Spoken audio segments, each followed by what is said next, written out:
Chapter 10:15. To be able to spend more time with the little lass was something that Xiao Ran couldn't ask for more, so he agreed without hesitation.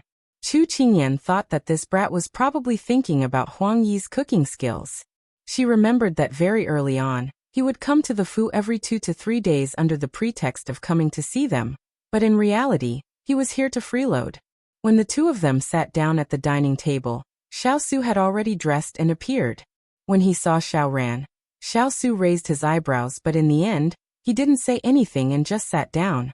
As soon as he saw Xiao Su, Xiao Ran immediately turned into a little fan and asked fervently, "Eldest brother, I heard that you had a divine strategy and brilliant foresight. In the end, you trapped Peng Huang in the mountains, leaving him with nowhere to run. Is that true?" Xiao Su's hand paused as he picked up his chopsticks. He looked at him and said, "When you're facing an opponent or team that's as strong as you, going head-on is the worst thing to do. The best way is to divide up their forces and weaken their strength. Then, you'll be able to defeat them with a head-on attack." Xiao Ran earnestly noted it down. In this life, other than Imperial Father, the person he admired the most was eldest brother. Every time he said something, it gave people a feeling of enlightenment. Chu Qingyan saw that the two of them were so engrossed in their discussion that they hadn't eaten, so she couldn't help but say, "If you want to discuss, wait until after the meal. Right now it's time to eat." The two of them looked at each other and couldn't help but smile, temporarily stopping the topic. At this time, Xiao Su picked up a piece of garlic pork ribs from the plate and placed it in Chu Qingyan's bowl. Chu Qingyan also didn't forget to add vegetables to his bowl. To the two of them, this action was already something that they were used to. When Xiao Ran saw this, he also added a large chopstick of shredded pork with garlic sauce and placed it in Chu Qingyan's bowl, not forgetting to say to her, "You're too thin, eat more." This was the first time someone other than her parents and Big Ice Cube had added vegetables to her bowl. She was a little stunned, then she smiled. Girls always think that they are fat and are always slimming down. "Thank you for your shredded pork with garlic sauce." Then she buried her head and continued eating. At this time, Xiao Ran felt a little indignant. "Qingyan, why are you putting food in eldest brother's bowl and not for me? I was actually asking for fair treatment?" Chu Qingyan's eyes blinked, not knowing what to say. At this time, Xiao ran to ask, "Don't have your own hands?" Xiao rants for him, he was for me, but, before he could finish speaking, Xiao Su continued, "It's good that you have them. Ian doesn't like to eat other people's saliva, so you can eat yours."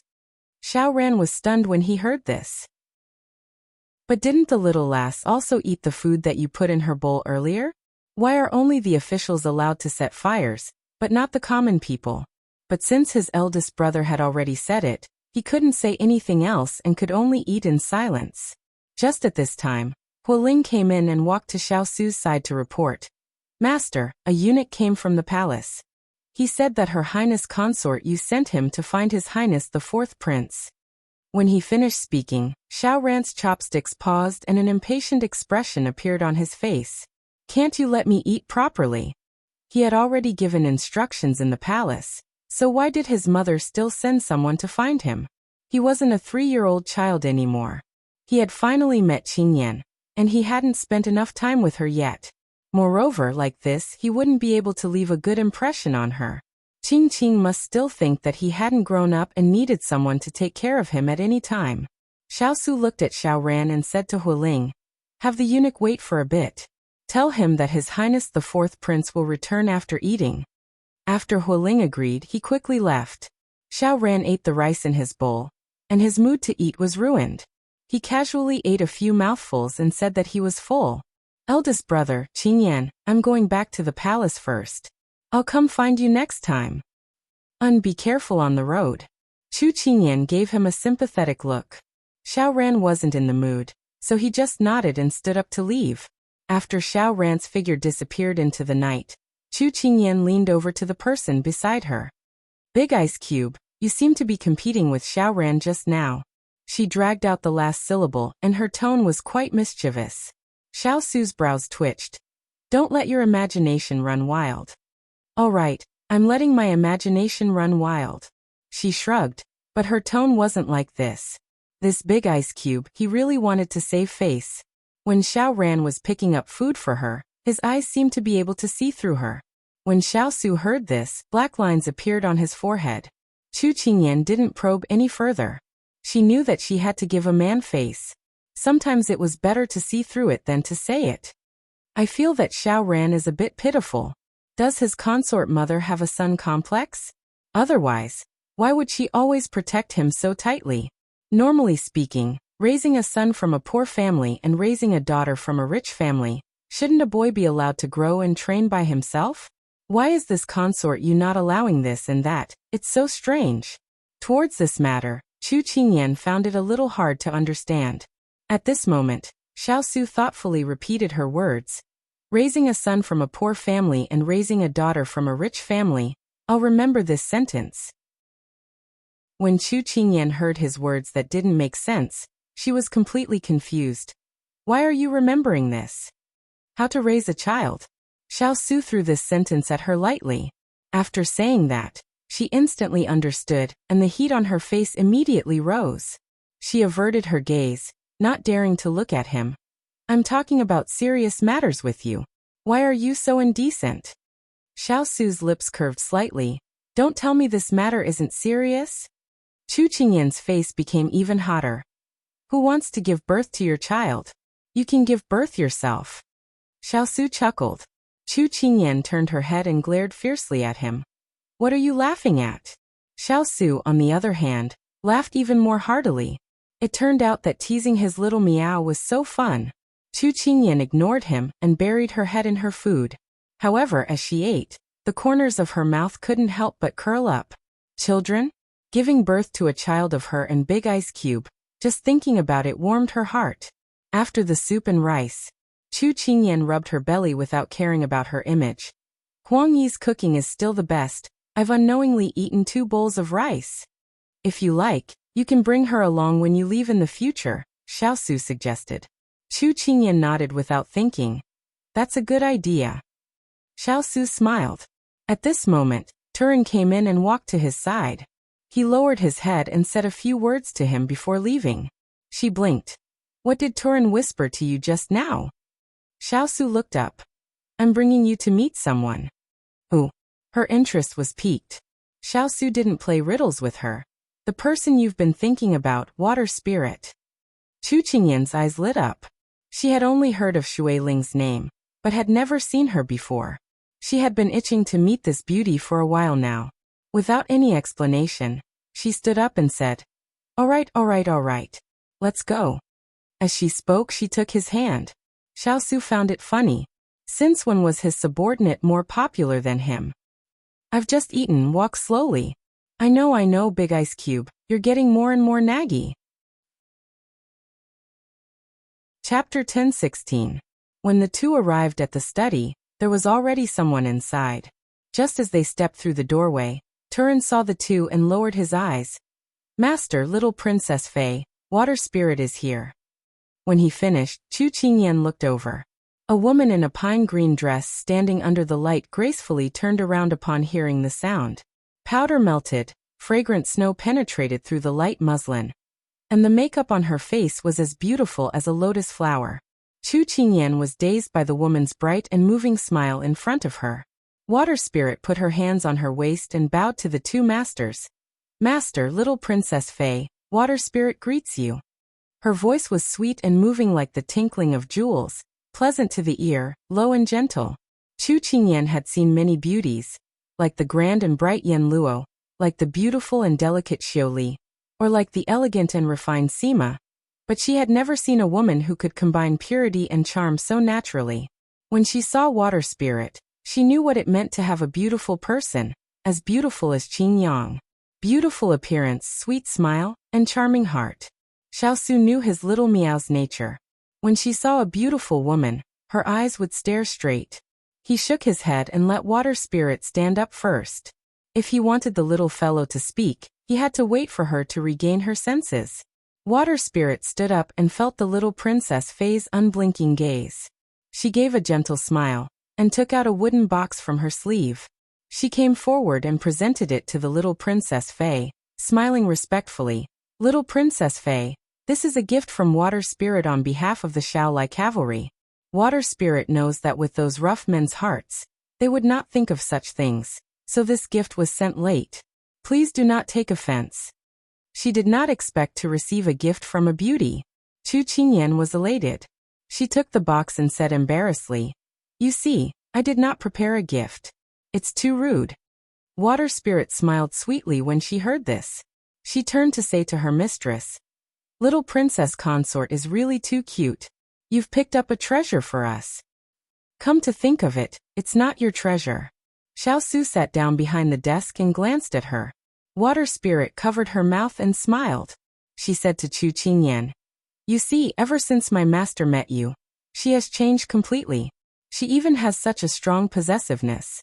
It's really an eye-opener." Chu Qingyan was still a little reserved just now. After all, the person in front of her was a great beauty. However, her continuous words changed Chu Qingyan's impression of her. What an interesting woman. She also chuckled. "Are you planning to go to the border for a walk?" A domineering voice followed. "Mistress, this subordinate still has many things to do. You can't be so heartless as to send this subordinate to the border." Water Spirit immediately put away her joking appearance and stood upright. In Chu Qingyan's eyes, it was as if she had changed from a free and unrestrained woman to an elite white-collar worker in Chengdu. This ability to change her face was something she could not compare to. Chu Qingyan did not know that Water Spirit was an all-round intelligence collector. She also mingled in romantic places. What she was best at was observing people's expressions. She was smooth and slick, and was good at disguising. One person had 1,000 faces, and 1,000 faces were all different. Xiao Su glanced at her indifferently. Water Spirit immediately received the information in her mistress's eyes, and quickly reported. "Mistress, recently, our people have found that Consort you has been in frequent contact with some mysterious people. However, the other party's movements are too secretive. Our people are afraid of exposing our tracks, so we do not dare to get too close. Right now, we can only find this much." Xiao Su's slender fingers lightly tapped on the table. His expression was unclear as he said, "Continue. Ever since you returned to the capital, the Empress has often summoned the left Prime Minister to the palace to discuss how to keep you in the capital." Xiao Su's gaze was indifferent. This prince has already expected this. At this time, Chu Qingyan walked to the table and stood there, quietly listening to the conversation between the two. "Then what should we do next?" Water Spirit asked in confusion. "You don't have to spend too much effort on Consort Yu's matters for now. You just have to send people to follow her and don't let them discover you. As for Imperial Mother's matters, you can continue to investigate. If there are any movements, immediately send someone to report." He did not like to have too much interaction with Consort Yu. As long as she did not do anything outrageous or threaten the safety of him and the little fellow, he would not interfere. However, he was somewhat worried that Imperial Mother would become the biggest obstacle to him leaving the capital. This was because when he entered the palace this time, he could clearly feel the urgency of Imperial Mother's struggle for power. This kind of Imperial Mother was a very unsettling factor. "This subordinate understands." Water Spirit nodded. "If there are any movements at Fuli Mountain Range, immediately clean it up. No news can be transmitted to the capital. Our movements in Jiangnan also need to be wiped out. We can't let people with ulterior motives find out." Xiao Su thought for a moment and then instructed. "Understood. When we return tonight, this subordinate will strengthen the manpower in this area and pay close attention." Water Spirit agreed. While Water Spirit and Big Ice Cube were talking back and forth, Chu Qingyan stood to the side and carefully observed her. It was because in these past few years, her impression of Water Spirit was only that name. But when she heard the name, she felt comfortable. Now that she saw her, she realized that a beautiful person could also be so intelligent, capable, valiant, and formidable. That's right. How could the fierce cavalry under Big Ice Cube cultivate a delicate flower vase? Even if she was a woman, she was still a strong woman. However, when she saw Water Spirit, she could not help but think of the words Turin said at Ci Shui Slope. Water Spirit, who had lost her lover, was still able to endure that period of time and live well. This was not easy. Her eyes could not help but reveal a trace of pity, and the serious water spirit seemed to have sensed her young princess gaze. She turned to look at her, and her charming face revealed a smile, revealing a clean and pure smile. Chu Qingyan was stunned by this smile, and also returned a gentle smile. "Master, the young princess is smiling at me." Water spirit was flattered and shouted at her master. Xiao Su's eyes twitched. An unreliable subordinate, and a little fellow who was throwing flirtatious glances at him. This scene made the fire spirit and Turin unable to hold back their laughter. Hualing stood up with a smile. "Master, this time water spirit came to share a piece of good news with us." After saying this, he turned to water spirit. "What are you in a daze for? Hurry up and say it." Water spirit then reacted, and under the gazes of her two masters, she sighed with emotion and smiled. "Some time ago, Pigeon Feather found divine Dr. Luo's whereabouts and told Miss Chung. After that, we lost their news. But 3 days ago, Pigeon Feather received news that Ethereal was out of danger." When she said this, Xiao Su and Chu Qingyan looked at each other and saw joy in each other's eyes. Today there was no better news than this. Chapter 10:17. This news was a joyous occasion for Chu Qingyan. She had been worried about this matter for a long time. Now that she knew that Ethereal was safe, she couldn't help but want to cry. This was not only for Ethereal, but also for Yinluo. This pair of enemies who had missed each other so many times finally didn't miss each other forever. Water spirit allowed her to calm down when she saw how emotional the young princess was. Then she continued. "However, Pigeon Feather said that although Ethereal is out of danger, she is still in a coma due to her severe injuries. When she will wake up depends on the will of the heavens." This sentence undoubtedly caused the entire room to fall into a silent atmosphere. Xiao Su frowned slightly. Finally, he reached out and patted the hand of the person beside him. This is already the best outcome. Nothing can be forced. When Chu Qingyan heard this, she finally managed to dispel the worry in her heart. She nodded and said, "That's right. I believe that Kongling will be able to survive this crisis, and will definitely wake up. As long as a person has a strong will to survive, they will be able to overcome their illness." Because of her words, everyone relaxed their brows. They believed that Ethereal would not disappoint them. After Water Spirit and the others left, Chu Qingyan leaned against the table with a thoughtful expression. Xiao Su flipped through the letter sent by Water Spirit and asked casually, "Are you still feeling upset?" "A little upset, but more than that, I'm lamenting." "Lamenting about what?" He looked at her. Chu Qingyan leaned sideways and lowered her head to look into his eyes. Then she slowly said, "Sometimes, I complain that the heavens are unfair. They let good people suffer while the bad people are free. However, after experiencing so many things, I feel that the heavens are often fair. It's just that we have neglected them." Ethereal was able to walk out of the gates of hell. Although she's still unconscious, it's already the greatest blessing for me. Nothing is more important than being alive. After Chu Qingyan said this, she tilted her head slightly and looked at him, her eyes crinkling. "So I feel that it doesn't matter if we fail, get hurt, get frustrated, quarrel, or break up. As long as we're still alive, we can still work hard to do what we want to do and reunite with the person we want to be with. Don't you think so, Big Ice Cube?" While she was speaking, Xiao Su had been listening to her from start to finish. Because of her words, there were slight ripples in his heart, as if something had resonated with him. "Ian." He reached out to touch her face, and a smile slowly appeared on his face. "You always surprise people." The melancholy she had felt earlier vanished into thin air because of his words. She raised her hand to cover his hand and smiled gently. "Because of you." At this moment it was Xiao Su's turn to look puzzled. Chu Qingyan smiled. When 3 people walk together, there's bound to be something I can learn from. Although there are only 2 of us, I feel that I've learned a lot by being by your side. Now I finally believe that being alone is pretty good. If one more person can make you better, then it means that you're a relatively static couple or partner.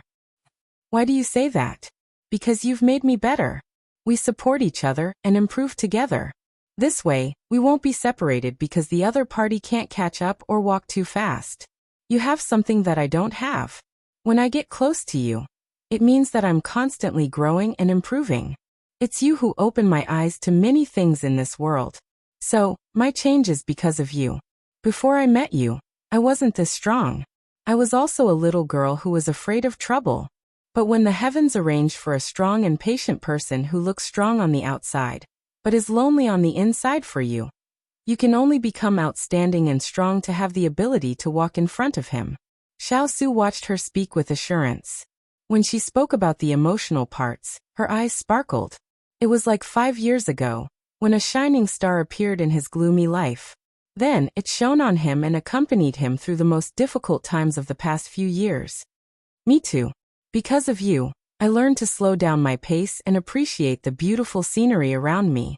You also taught me how to love a person. The two of them were moved. They pressed their foreheads against each other and slowly smiled.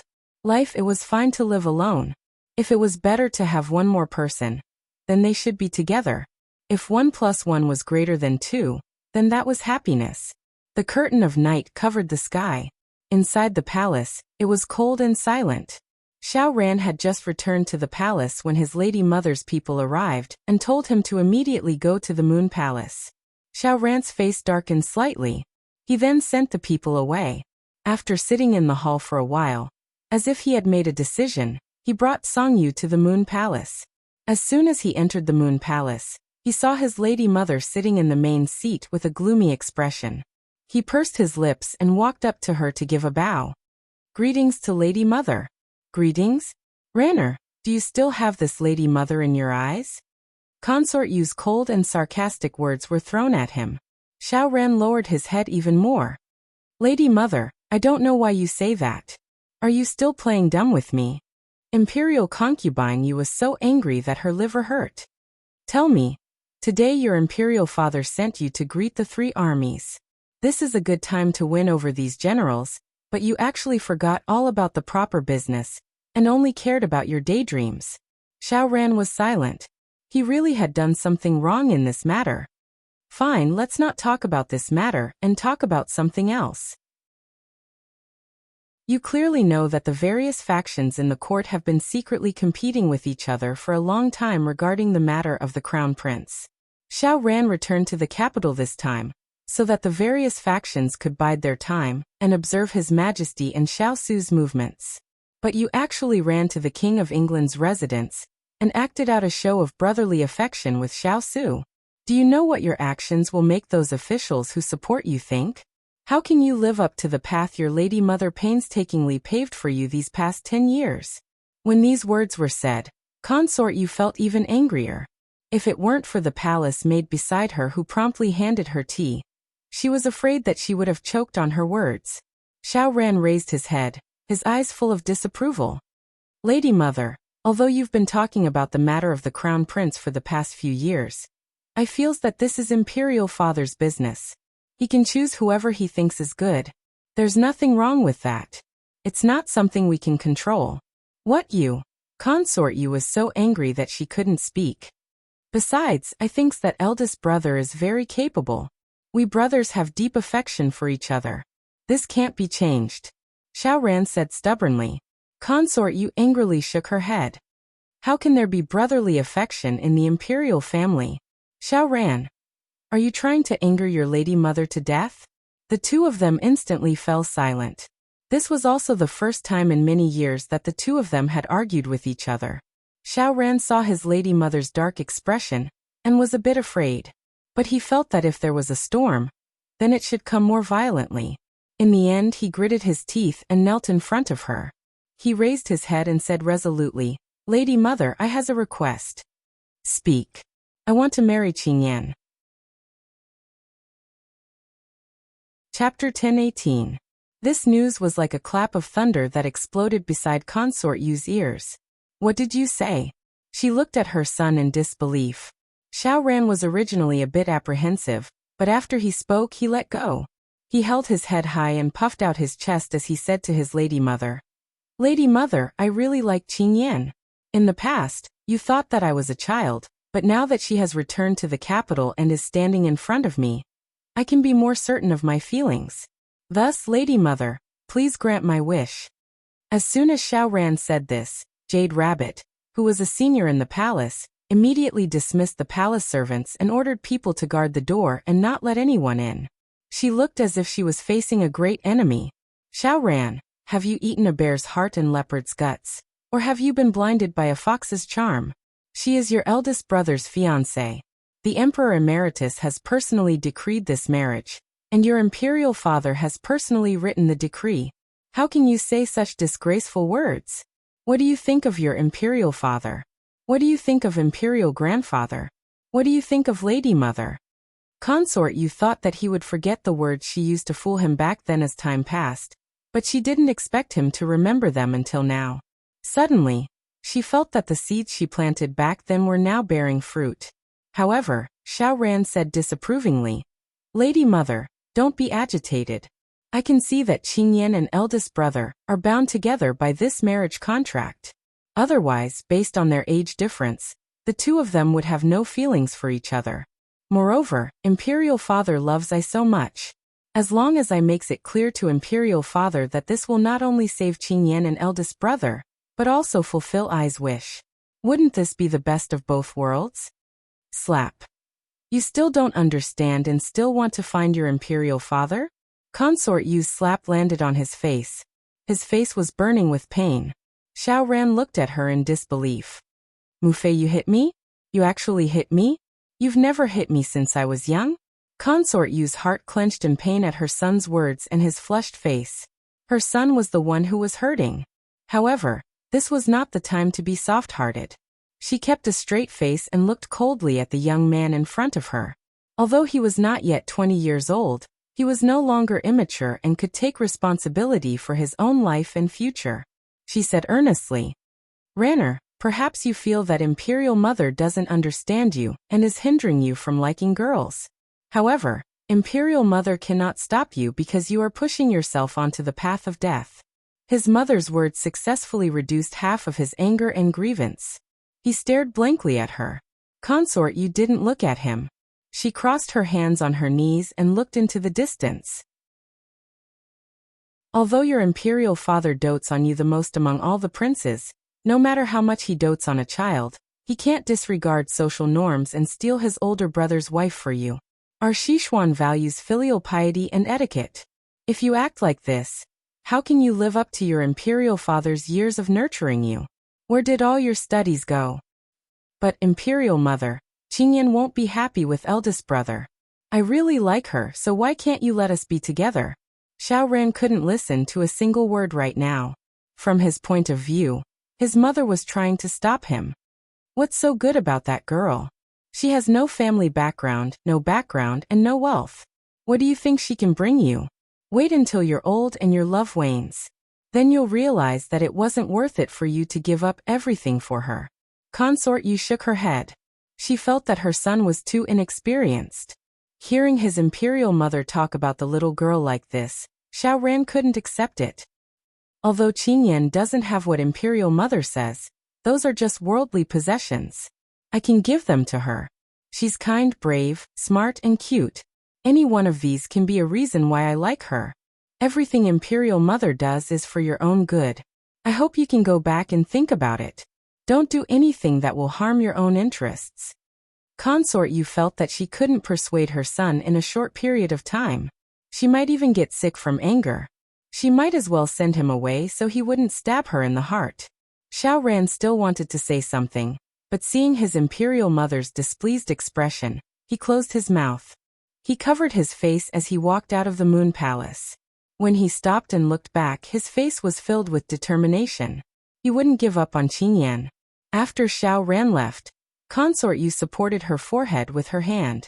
The anger on her face disappeared and was replaced by disappointment. Jade Rabbit handed her a teacup at the right time and comforted her. "Your Majesty, don't be angry. His Highness might have said those words to you in a moment of impulse. His Highness usually listens to you and is very filial to you." These words caused Consort Yu's anger to rise again, but she wasn't angry at her son. "I don't think he was being impulsive. He must have been possessed. This consort thought that Chu Qingyan was just a bit more decent looking, but unexpectedly she's a vixen. She's truly skilled. Ranner only interacted with her 4 years ago, but she was able to make Ranner unable to forget her for so many years. In the past Ranner was such an obedient child.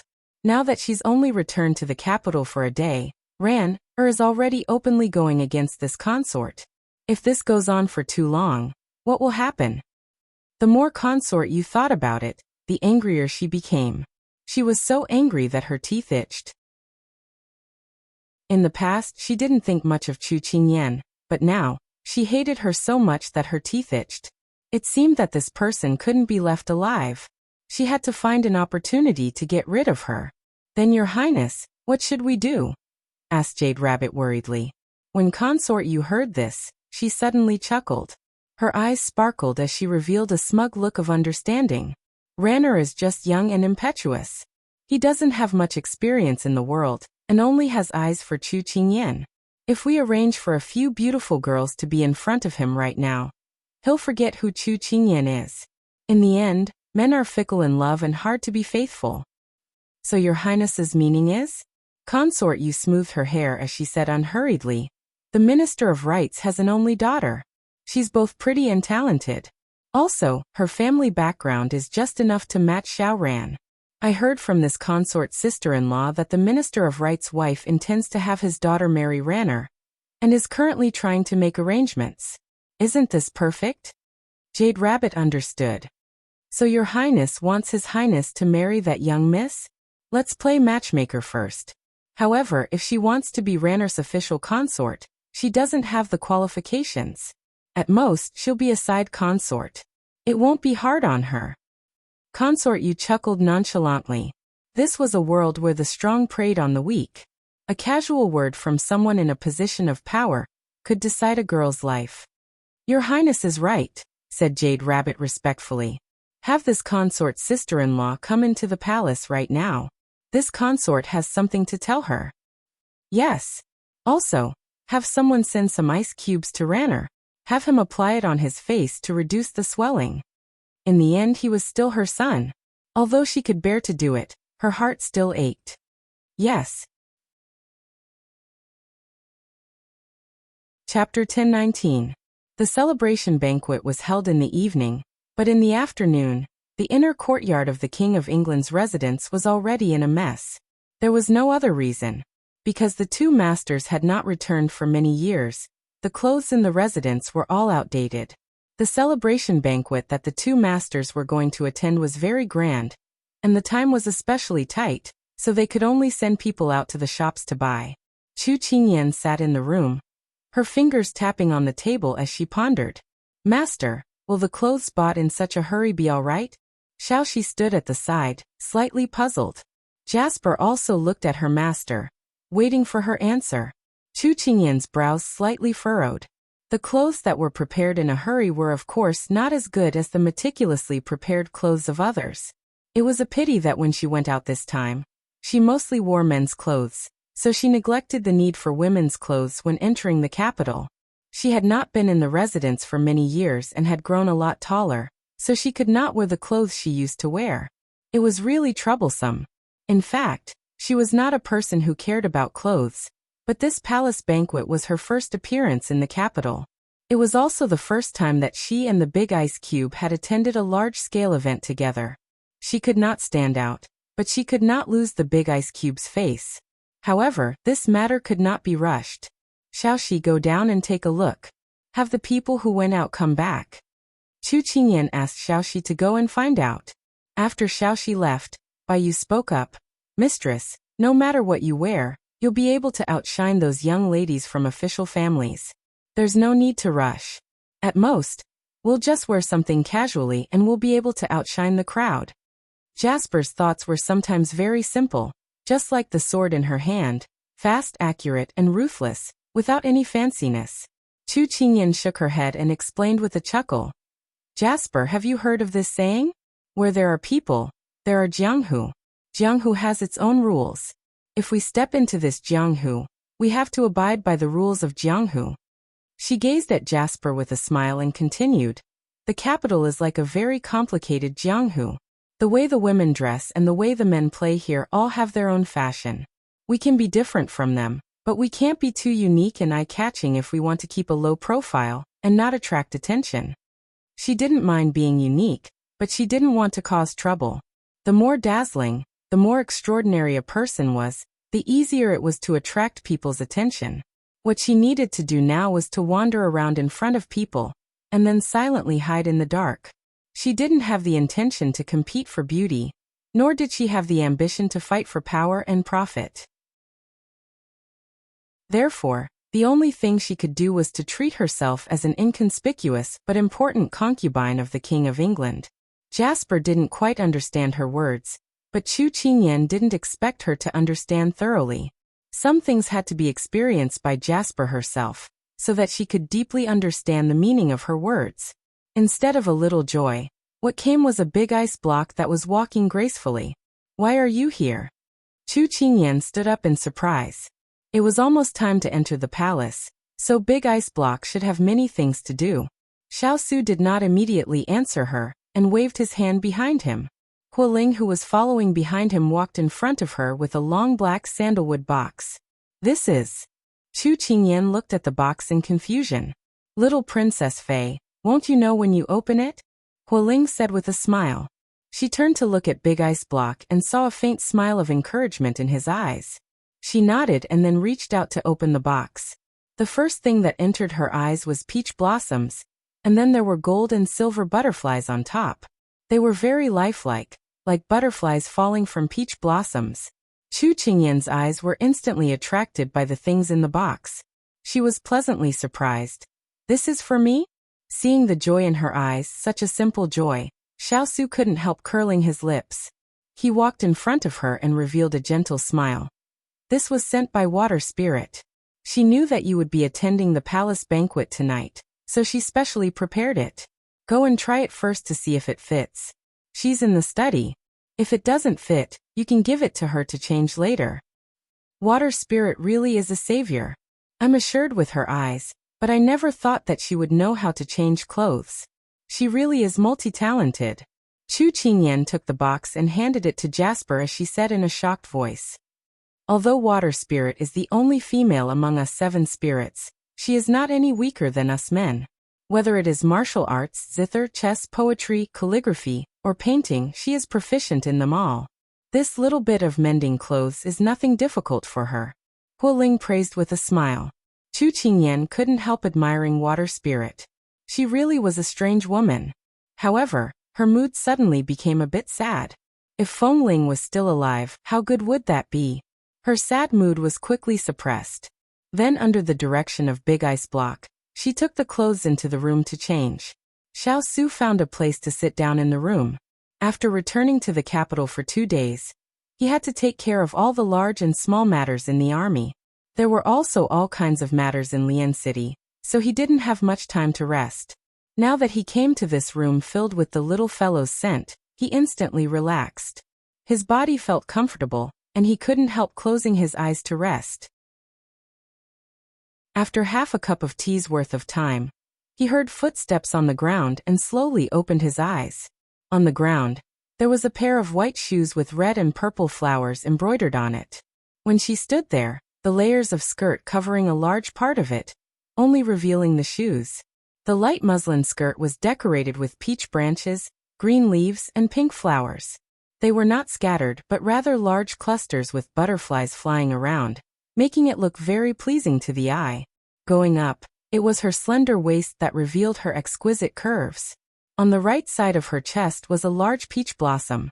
Looking at her entire person, she had a pure and beautiful charm. The peach blossom was like fire, moving people's hearts. Going up, it was that absolutely beautiful face. Right now, she was looking at him without knowing what to do. She was anxiously and expectantly waiting for his evaluation. The cute deep red contrasted with the light red. "How is it? Does it look good?" She pinched the corner of her skirt and twirled around in front of him with sparkling eyes.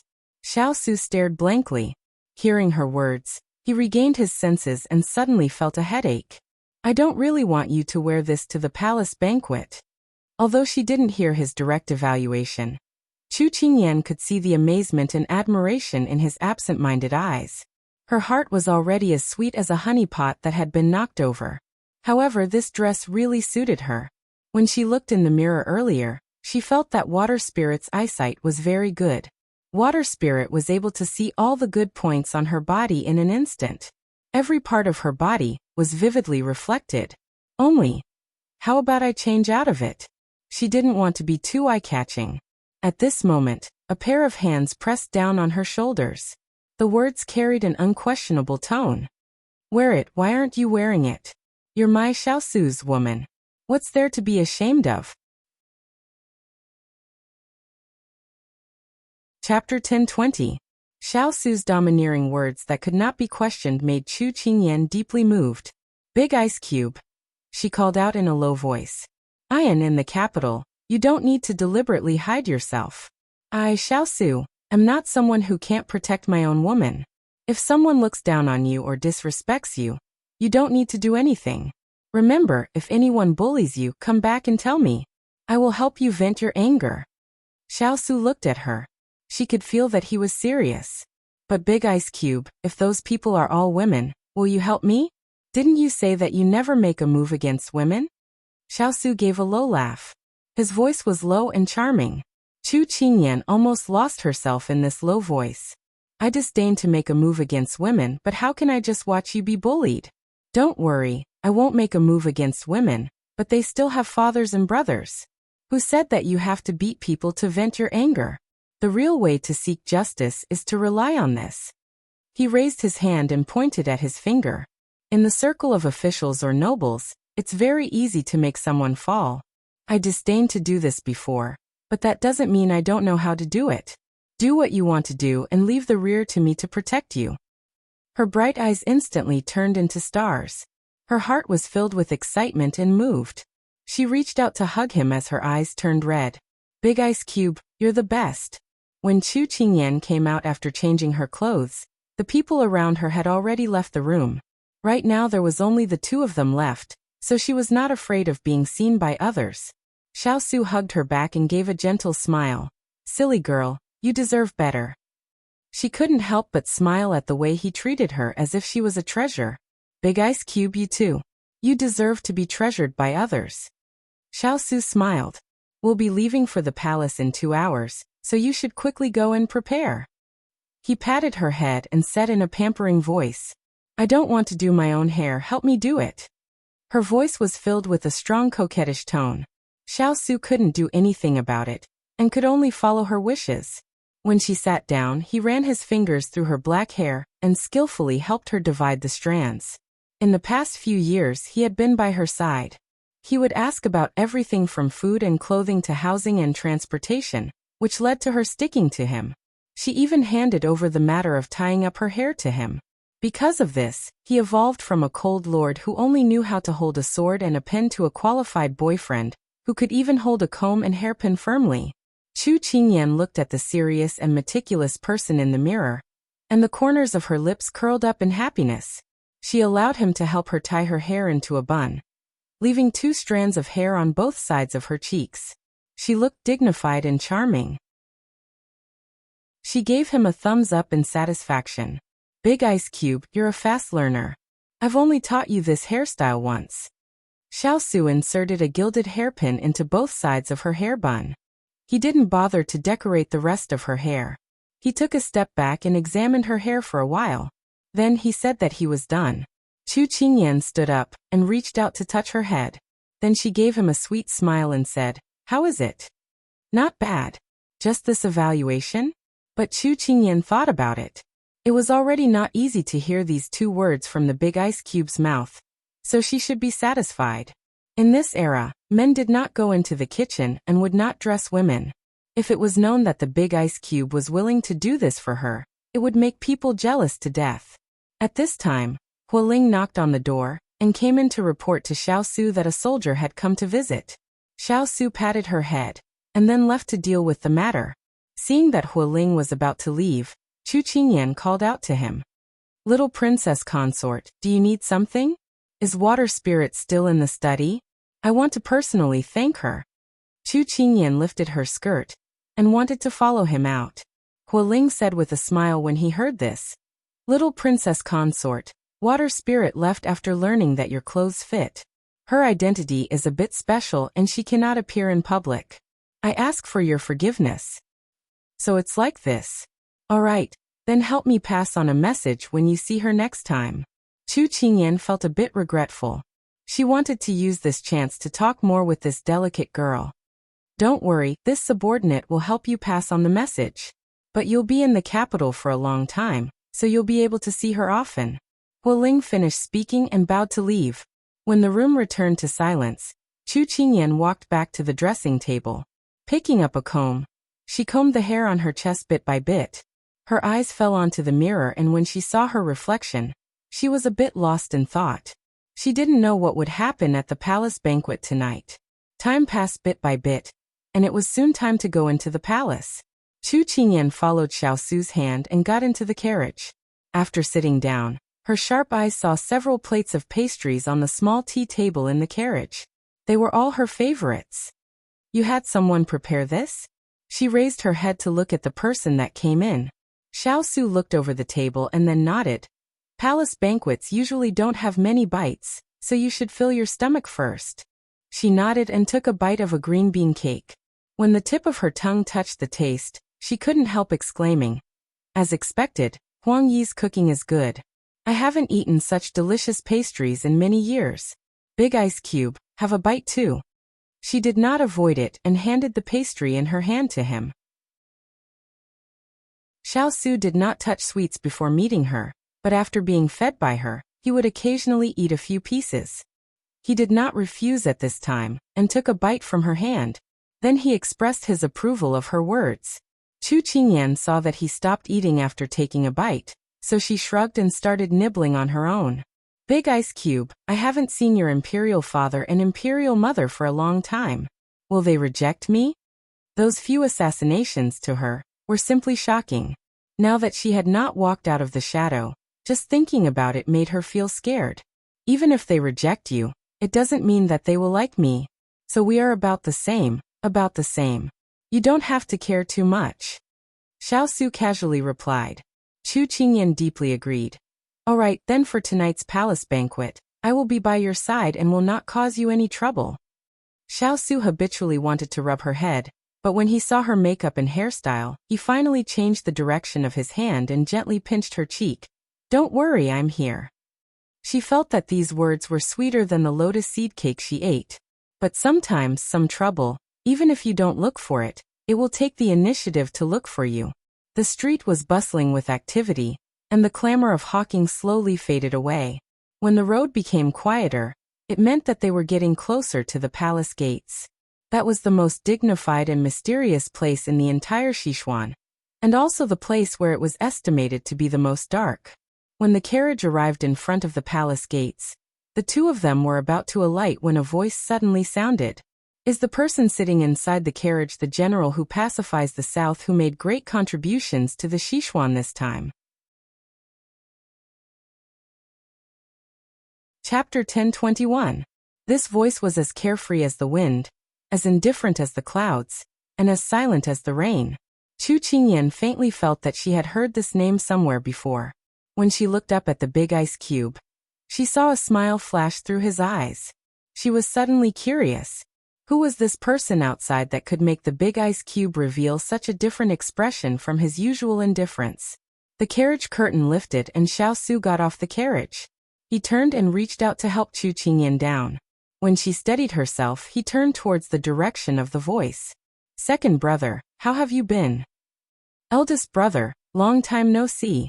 After this exchange, Chu Qingyan immediately recalled who this person was. She walked to Big Ice Cube's side and looked up at him. He was leaning against the palace wall. He was wearing an ink-colored robe and had an unruly smile on his face. He was a handsome man. Xiao Yao, the second prince of Sichuan. He was also a prince that the Big Ice Cube was on good terms with. Oh, this must be little sister-in-law. We haven't seen each other for a few years, and you've changed 18 times between childhood and womanhood. You've become more beautiful. Xiao Yao's gaze landed on the woman beside his eldest brother. He sized her up, and then greeted her warmly. Xiao Su gave him a cold look. Put away your glib tongue. Don't scare her. It's rare to see little sister-in-law. If I don't curry favor with her, what if she doesn't give me wine next time? Xiao Yao thought of the grape wine sent over from Jiangnan, and couldn't help but lick the corner of his mouth. He looked like a drunkard. Be careful and I'll deduct your wine. Xiao Su didn't negotiate at all. Xiao Yao raised his hands in surrender. Okay. I know you're protective. I'm serious. Finishing, he turned to look at Chu Qingyan and smiled amiably. Hello, little sister-in-law. Let me introduce myself. I'm Xiao Yao, ranked second. You can call me by my name. She was used to traveling outside and wasn't as fragile as the big ice cube said. While she was surprised by Xiao Yao's warmth, she wasn't frightened by him. You don't have to be so courteous, second brother. I remember you. It's all thanks to your help that I got the drunken river flow. In the future, if you want to drink anything, just tell me. Since he was a person trusted by Ice Cube, Chu Qingyan was magnanimous and so was Chu Qingyan. She didn't need to be polite. Therefore, Chu Qingyan also replied generously. Second brother? Ahem, this sister-in-law is really quite tactful. She called him young in an instant. Xiao Yao winked at her. Really? For real? Enough wine? That's enough. All right, I'll accept your call, second brother. In the future, if you want to go to Yihong brothel or Ingchun brothel, just come find me. I'll take you to indulge in debauchery. Xiao Yao was so happy that he blurted out the words he used to say to his bad friends. Unknowingly, he felt a chill run down his spine, so cold that it felt like it was about to freeze. He immediately stopped talking and smiled foolishly at the person behind him. Big brother, I was just joking. Xiao Su looked at him sinisterly. I'm taking it seriously. Chu Qingyan seized the opportunity to jump in. Immediately, a cold gaze swept towards his neck. Xiao Yao wailed in his heart and retreated several steps. Big brother, heaven and earth can be my witness. I didn't want to lead your little wife astray. Xiao Su didn't bother to bicker with him, while Chu Qingyan hid behind him and snickered. Second brother, it's getting late. Do you want to leave together? Chu Qingyan looked at the sparse crowd in the courtyard and couldn't help but suggest. Xiao Yao didn't dare to leave with them when his life was threatened just now. He immediately waved his hand. I still want to stay here for a while to look at the stars and admire the moon. You can leave first. Chu Qingyan glanced at the dark sky and nodded silently. When they were about to reach the palace gates, Chu Qingyan couldn't help but ask the person beside her. Is second prince so frightened by us that he doesn't dare to leave with us? She was probably referring to the big ice cube. Xiao Su snorted. This second brother of mine isn't afraid of anything. Even if he pokes a hole in the sky, he can still sleep. Then, she didn't understand. He's just looking for an excuse not to go to the palace banquet so early. Xiao Su's voice lowered. After so many years, he still doesn't like officialdom and political situations. Chu Qingyan couldn't help but turn back. She saw that figure leaning against the palace wall, looking up at the dark night sky. His entire body seemed to be covered in a faint layer of something called aloofness. She didn't know why, but this sentence suddenly flashed through her mind. Loneliness is a person's revelry. Revelry is a person's loneliness. The people who had been greeting her warmly just now suddenly fell silent. This difference made her inexplicably worried. Don't worry about him. When it's time, he'll sneak in himself. Xiao Su's words pulled her back to reality. He's an invisible bully in the capital. He's the only one who can bully others. No one can bully him. So you don't have to worry about him. Xiao Su said mildly. Chu Qingyan instantly turned to look at the person beside her. He was looking straight ahead, his gaze not shifting at all. The big ice cube actually knew what she was thinking. I think second brother is a very good person. I want to interact with him more. Chu Qingyan blinked. This person was the big ice cube's brother. She felt that if the big ice cube liked and cared about him, she would also learn to like and care about him. Can't you see that he's already been bribed by your wine? In the future, if there's anything that isn't easy to handle, just let him do it. Xiao Su didn't feel the slightest bit of self-consciousness about betraying his younger brother. Chu Qingyan's eyes brightened. That's great. Meanwhile, a certain someone who was admiring himself under the palace wall sneezed for no reason. He rubbed his nose and muttered to himself, "Who's talking bad about me?" But very quickly he answered his own question. In any case, I've offended many people. It doesn't matter. However, he seemed to have thought of something. He slapped his forehead and sighed in self-pity. I forgot to remind Big Brother of a few things. Indeed, when one gets old, one's memory is getting worse. Then he comforted himself. Forget it, forget it. Even if you reminded him, it's useless. What's going to come will come. Big brother, little sister-in-law, take care. Because of the hot summer, the palace banquet was held in the well-ventilated imperial garden. With the accompaniment of birds and the evening breeze, it was a good place for a lively palace gathering. However, the imperial garden was some distance away from the palace gate. From afar, one could see a few figures hurrying along. On the other hand, Chu Qingyan and Xiao Su both had indifferent expressions. They weren't in a hurry at all as they walked slowly. However, as martial artists, their strides were naturally larger and faster than ordinary people. So very quickly, they caught up with the people in front of them who were hurrying along. Didn't I tell you before? Earlier. You just didn't listen and kept fiddling with your clothes and accessories. Seeing that the palace banquet is about to start, are you trying to get me killed? When they got closer, Chu Qingyan heard a young official reprimanding his female companion. From the looks of it, it seemed to be his wife. At this moment, that woman said coldly, "You've already said it 4 or 5 times. Hurry up and leave." Chu Qingyan originally didn't want to bother. At this time, it was better to avoid unnecessary trouble. However, when she heard that female voice, she couldn't help but raise her eyebrows. This voice was somewhat familiar and gave her a bad feeling. Chapter 10:22. This familiar voice seemed to bring back some bad memories. Chu Qingyan couldn't help but take a few more glances at that slim and graceful figure. However, the woman in front seemed to have sensed something and turned to look at her. However, when her gaze met with Chu Qingyan's, a hint of confusion appeared in the woman's eyes. It was as if she was trying to figure out who this person was. Then her gaze turned to the person beside Chu Qingyan. When she touched that silver mask, Chu Qingyan clearly felt her entire body tremble. Even her expression became sluggish. It was as if she recognized the big ice cube. The woman suddenly stopped in her tracks and stared blankly at the big ice cube. Her gaze was fixed on him. There was an indescribable emotion in her eyes. Surprise, excitement, expectation, loneliness, desire, despair. Chu Qingyan was a little impressed. It was a pity that this woman wasn't an actress.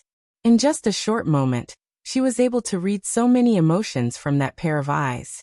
If she wasn't familiar with the big ice cube's nature, and knew that he had never interacted with a woman before, she would have thought that the big ice cube was a heartless person. Big ice cube, you know her? When they passed by the two, Chu Qingyan found that the woman was like a sunflower. Wherever her big ice cube went, she would follow. She could clearly feel that the man beside the woman was a little impatient, but the woman didn't notice it at all. Chu Qingyan couldn't help but ask. She was really too curious. Look at the road. Don't care about those things. Xiao Su didn't even bother to give an outsider a glance. Chu Qingyan stuck her tongue out at him. The big ice cube was right. They still had a tough battle to fight in the palace banquet. Right now, they had to conserve their energy. Everything else was not important. Thus, she followed his footsteps and quickly walked towards the imperial garden. Just now, because the two people were standing in the shadows, she didn't see who the woman was. When they reached the corner of the long corridor, Chu Qingyan inadvertently turned around and finally saw the woman's appearance. She was beautiful and dignified, with a scholarly aura. This person seemed to be the woman who made her feel uncomfortable? Yao Yinrua? However, a huge question popped up. The young official beside her was her husband? She was married? However, Chu Qingyan thought about it. At that time, Yao Yinrua was already 14 or 15 years old. After so many years, it would be strange if she didn't get married. After all, in this era, it was very normal for women to get married at the age of 13 or 14. However, the way she looked at her just now was a little strange. After she looked at the big ice cube, when she looked at her again, there was a look of jealousy and anger. Chu Qingyan frowned. Just as she was about to think about it, she heard the sound of a string instrument getting closer and closer. She immediately collected her thoughts and waited seriously. When Xiao and Chu Qingyan disappeared around the corner, Yao Yingruo's side was having a dispute. Of 8. Why did you keep staring at that couple? We're here to attend the palace banquet, not for you to be distracted. Sang Yu was a bit anxious when he saw that she chose to remain silent again. Do you know who walked by just now? The words couple pierced her heart. She curled her lips and a trace of coldness flashed through her eyes. Who? Sang Yu relaxed when he heard that she was willing to speak. He followed her words and asked. He, Yao Yingruo's eyes sparkled. Is the hero who made countless contributions to Sichuan. The famous His Royal Highness. His Royal Highness? Sang Yu was stunned. Just now he only cared about his wife and didn't pay attention to anyone else. Even when he looked at them, he only saw their backs. He didn't know who they were at all. That's right. He's the person Sichuan's commoners, and the person all the civil and military officials look up to. Yao Yingruo's voice was full of worship.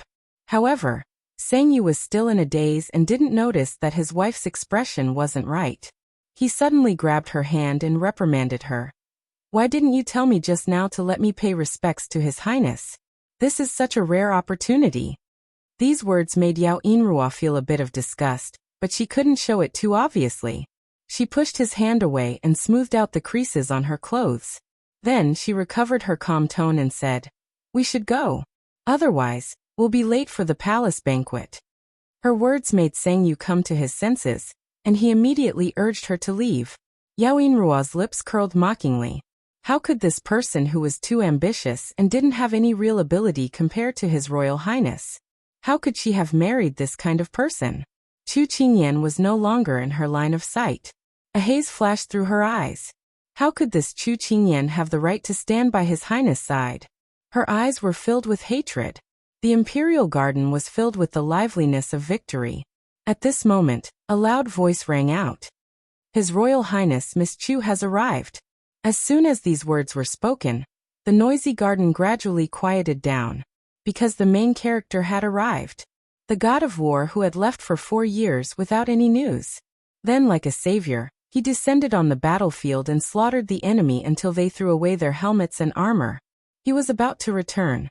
Everyone raised their heads in anticipation, waiting anxiously to catch a glimpse of that person's elegant demeanor. As expected, not long after the eunuch's voice rang out, 2 figures appeared in everyone's line of sight. The silver-masked man was dressed in a simple and luxurious black robe. He had an extraordinary temperament and his expression was as cold as ever. He slowly walked into the imperial garden like a god descending from the heavens. In an instant, everyone held their breaths.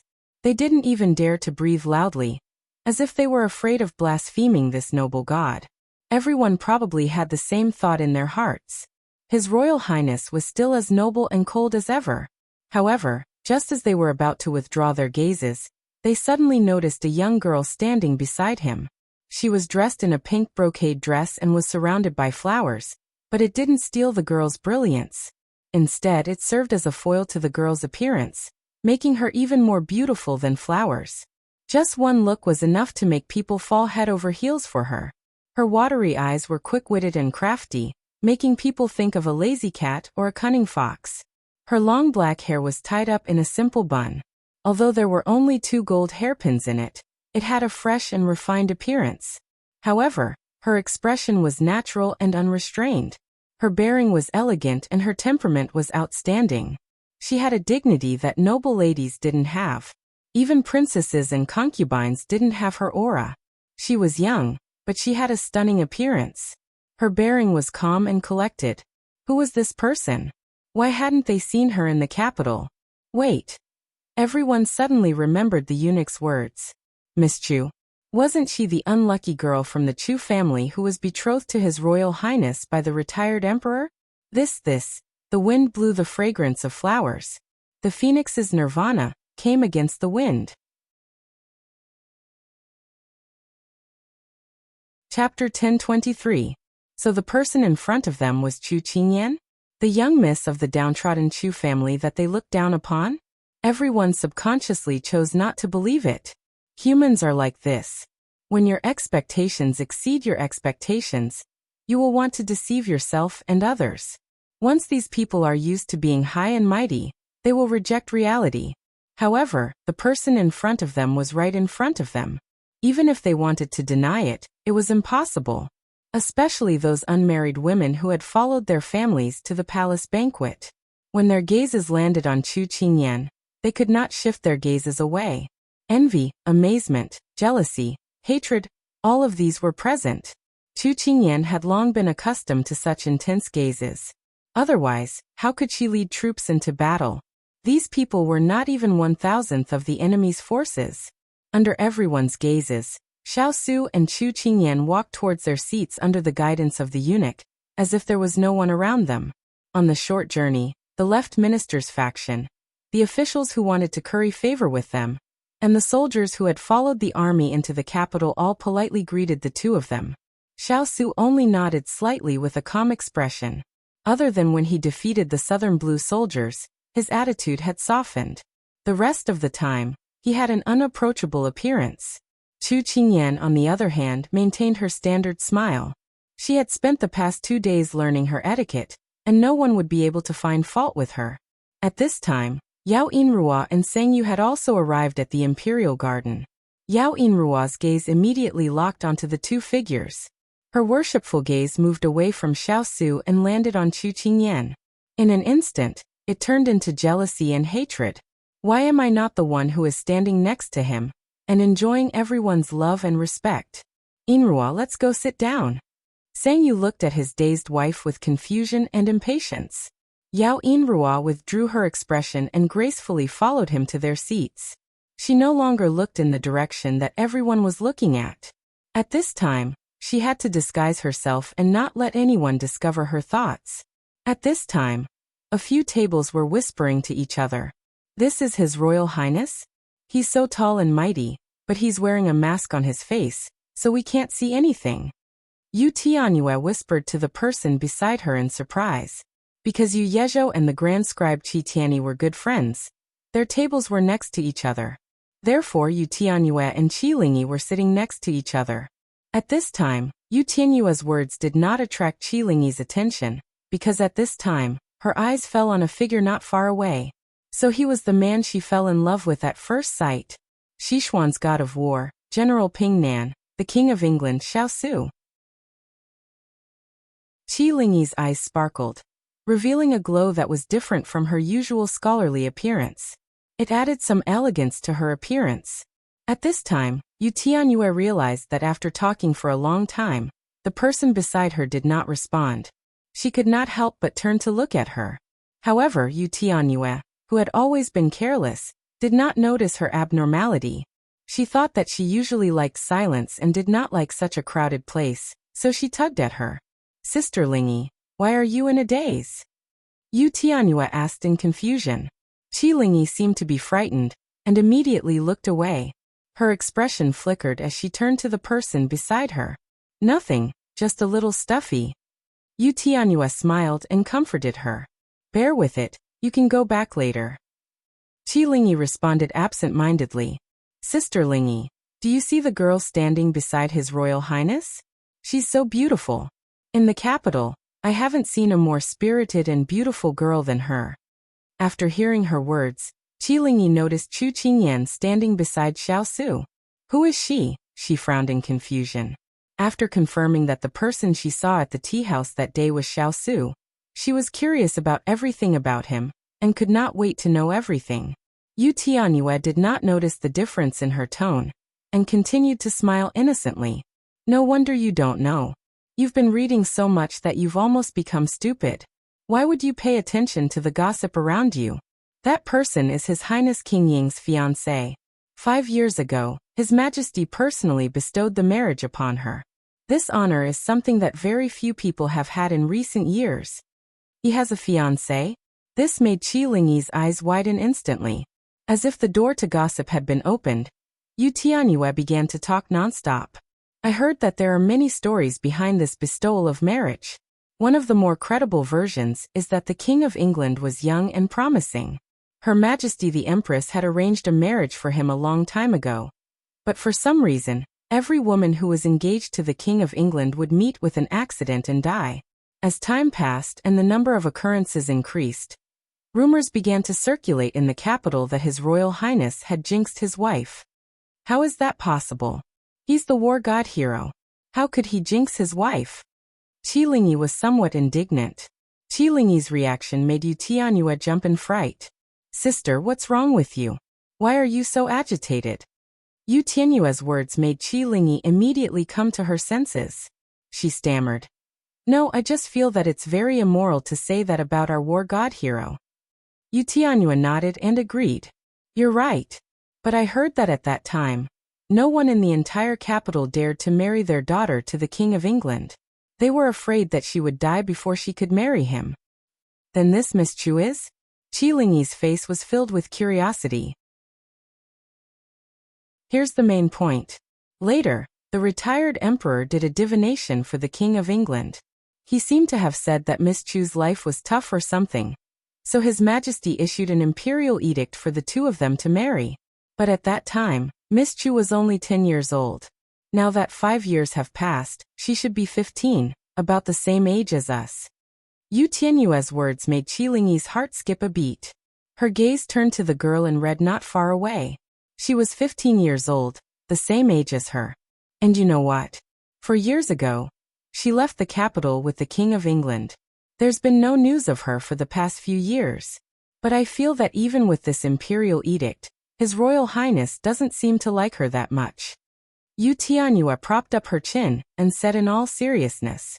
This sentence successfully attracted Qi Lingyi's attention. She quickly asked, why? Because His Royal Highness's temperament of not getting close to women is the same as his reputation as the god of war. Everyone knows that. So, this His Royal Highness can only be admired from afar and not touched. Yu Tianyue shook her head as she spoke. Tianyue, are you sure that His Royal Highness doesn't get close to women? I'm sure. Then how do you explain this? Qi Lingyi stammered as she pointed in a direction not far away. What? Yu Tianyue turned her head in confusion and followed Qi Lingyi's gaze. Heavens, what was that rumored to be cold and emotionless god of war doing? He was tidying up his little fiancée's makeup. Tidying up. Makeup. Please tell me that I'm blind. This can't be true. Chapter 1024. At this time, the two people who were the center of attention were talking as if no one else was present. I shouldn't have asked you to help me do my hair for such an important occasion. Look, it almost fell apart. She lightly snorted. Xiao Su was helping her fix her hair and reinsert the gold hairpin. Hearing this, he didn't know whether to laugh or cry. Who was it that rolled around in the carriage on the road? Chu Qingyan instantly felt guilty. Then she pretended to smile and said, Big Ice Cube, look, there are so many people. There are always so many people at the palace banquet. Xiao Su really wanted to laugh when he heard her change the topic so abruptly. Chu Qingyan swallowed. Why was the Big Ice Cube like this? He didn't even give her a way out. Sitting slightly below Chu Qingyan was the Minister of War, Meng Xian, and his family. Among them was Meng Shixu. Although she had never seen Xiao Su before, other than a quick glance at the tea house when the three armies returned, her gaze had never left him since he came in. He matched her fantasy of him for so many years. In other words, he was more outstanding and charming than she had expected. He was completely incomparable to those thin and weak men in the capital.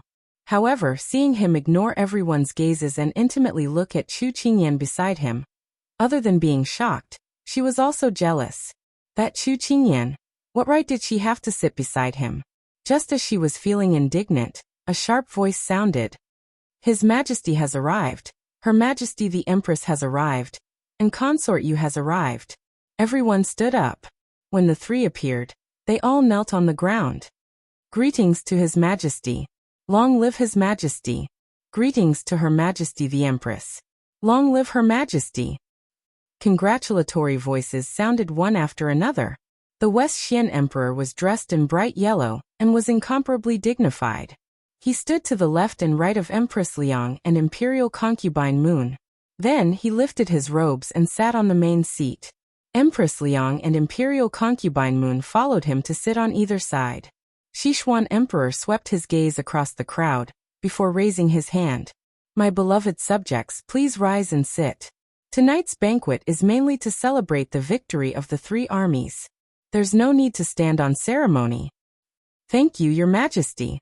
After everyone got up, they returned to their seats. It's almost time. Everyone is here. Let's start the banquet, Sichuan Emperor said with a smile.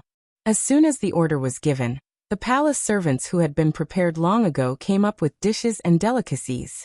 The dancers in dance costumes also came up one after another and gracefully danced in the center of the venue. Suddenly, the garden was filled with the fragrance of flowers, food, wind, and music. It was lively and cheerful. Sichuan Emperor raised his wine cup to Xiao Su and said to the crowd, "Fill up the wine cups. Let's celebrate the heroes of this great battle." The civil and military officials all stood up and raised their cups to Xiao Su. Xiao Su also stood up, but the wine cup in his hand was turned to the generals beside him. I don't dare to claim credit for this battle. Everyone worked together to win this battle. Thus, this cup of wine should be a toast to our sons. Feng Lu, Gao Hao, and the others immediately stood up in fear and trepidation. Sichuan Emperor nodded in satisfaction. Not bad. This time, it's all thanks to your sacrifice for Sichuan. Come, let us toast you. Thank you, Your Majesty. Everyone raised their cups and drank to their heart's content. After 3 rounds of wine, Sichuan Emperor put down his wine cup and noticed Chu Qingyan sitting next to Xiao Su. A trace of surprise flashed through his eyes. The little girl from back then had actually grown up to become like this.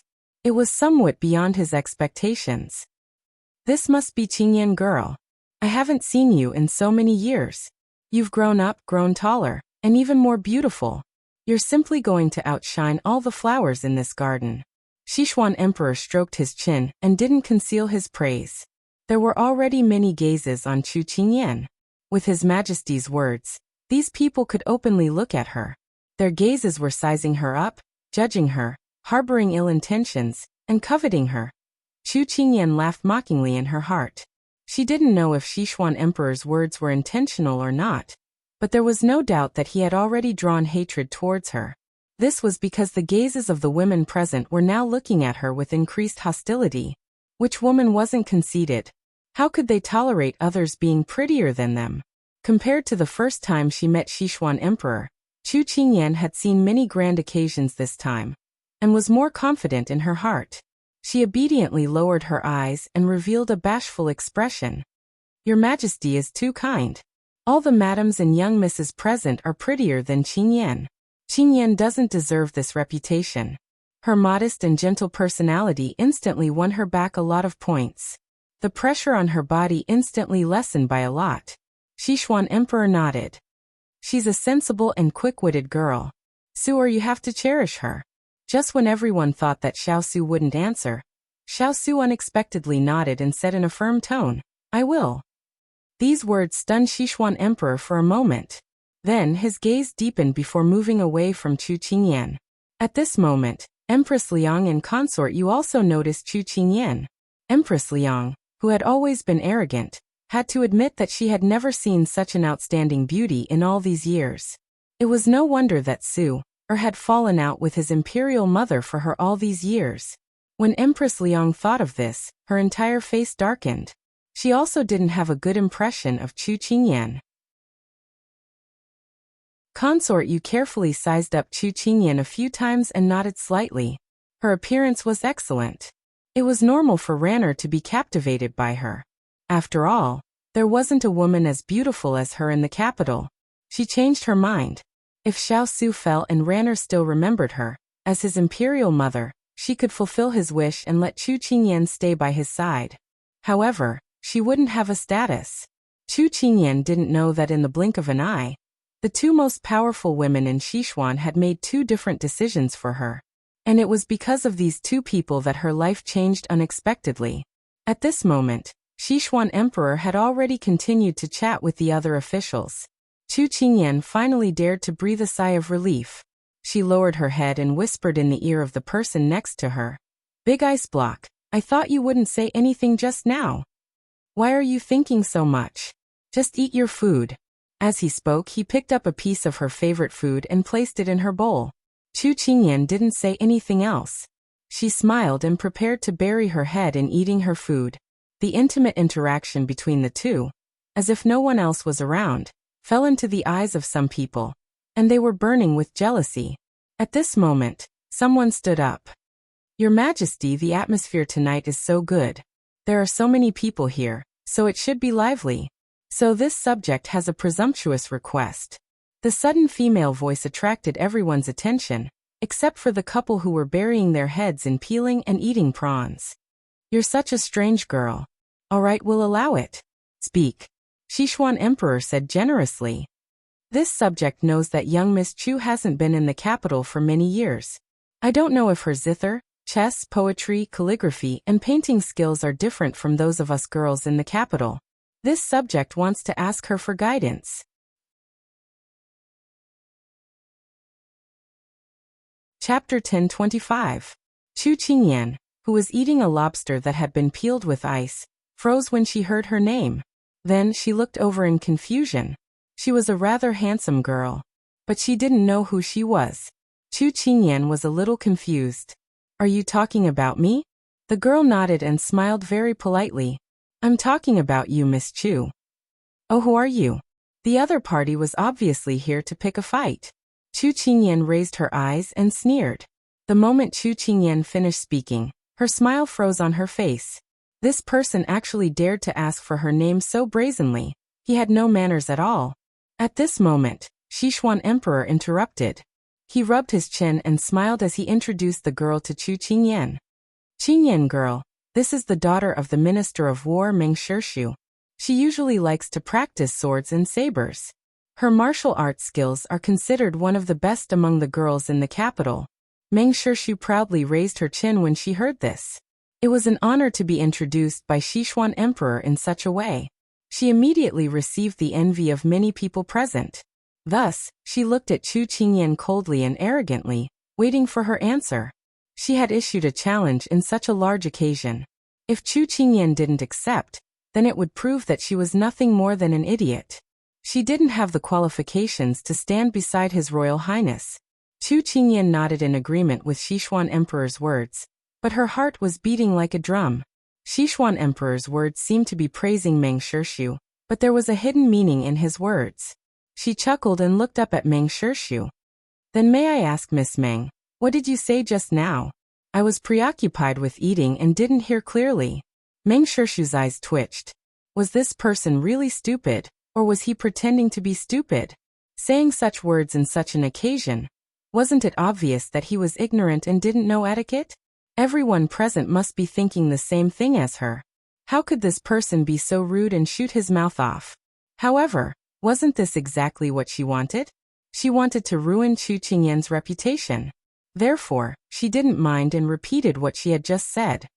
I know that Miss Chu hasn't been in the capital for many years, and I don't know if your knowledge of zither, chess, poetry, calligraphy, and painting is different from ours.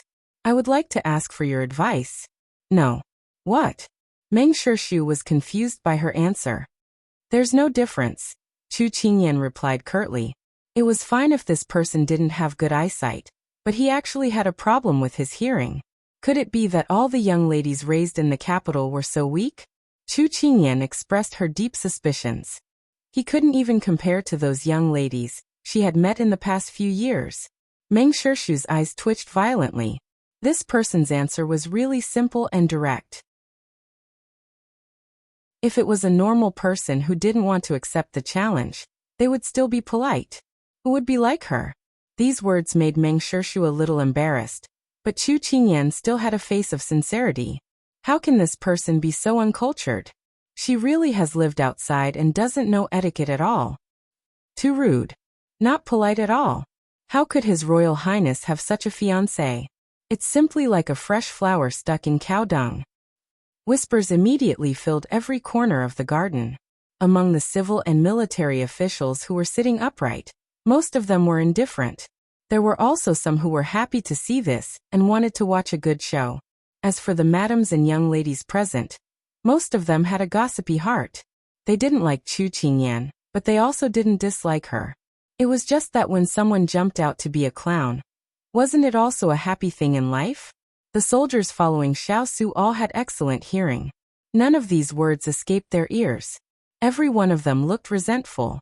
However, they were hindered by the fact that these gossipers were all women. Moreover, if they were to make a fuss about it in this kind of situation, it would anger the emperor. They couldn't help but turn their gazes towards their highness. At this time, Xiao Su continued to peel the prawns without batting an eyelid. How could these words escape Chu Qingyan's ears? Her gaze was slightly cold. She lightly moved her lips to the person beside her. Big ice cube, they said I'm cow dung? Xiao Su curved his lips. Why bother arguing with a pile of cow dung? It'll lower your status. Chu Qingyan's mood was refreshed. When Meng Shirshu heard the discussion of the women beside her, she was overjoyed. This was what she wanted. She wanted to expose this person's true colors in front of everyone. She was simply a good-for-nothing who couldn't be compared to the noble ladies of the capital. If Meng Shirshu knew when to stop at this time, then she wouldn't end up looking for trouble. Unfortunately, people just didn't know how to be content. Meng Shirshu raised her eyebrows and looked at Chu Qingyan. She said considerately, "It's okay, we don't have to discuss the four arts. Everyone knows that His Royal Highness's martial arts are superb. You should be influenced by him a little and learn some martial arts. You just heard His Majesty say that I have some foundation in martial arts. Do you mind if we have a competition?" Chu Qingyan really wanted to reply, "I mind." She really didn't want to have too much to do with this retard. Moreover, she had already achieved her goal just now. She wanted everyone to think that she was just an ordinary person who didn't know anything. This way, she wouldn't attract too much attention and would avoid some trouble. Unfortunately, the situation didn't seem to develop in the direction she wanted, because the woman in front of her, Meng Shirshu, kept biting her and wouldn't let her go. If a tiger doesn't show its power, you really think I'm a hero cat? Compete with Meng Shirshu? Those who were familiar with Meng Shirshu knew that she was very battle-hungry and was very skilled in martial arts.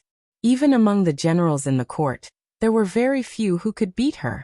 If Chu Qingyan dared to accept, then it would be very lively. Among them, there were those who couldn't stand Meng Shirshu's arrogant and domineering attitude and wanted to see her suffer. There were also those who wanted to see Chu Qingyan put on a good show.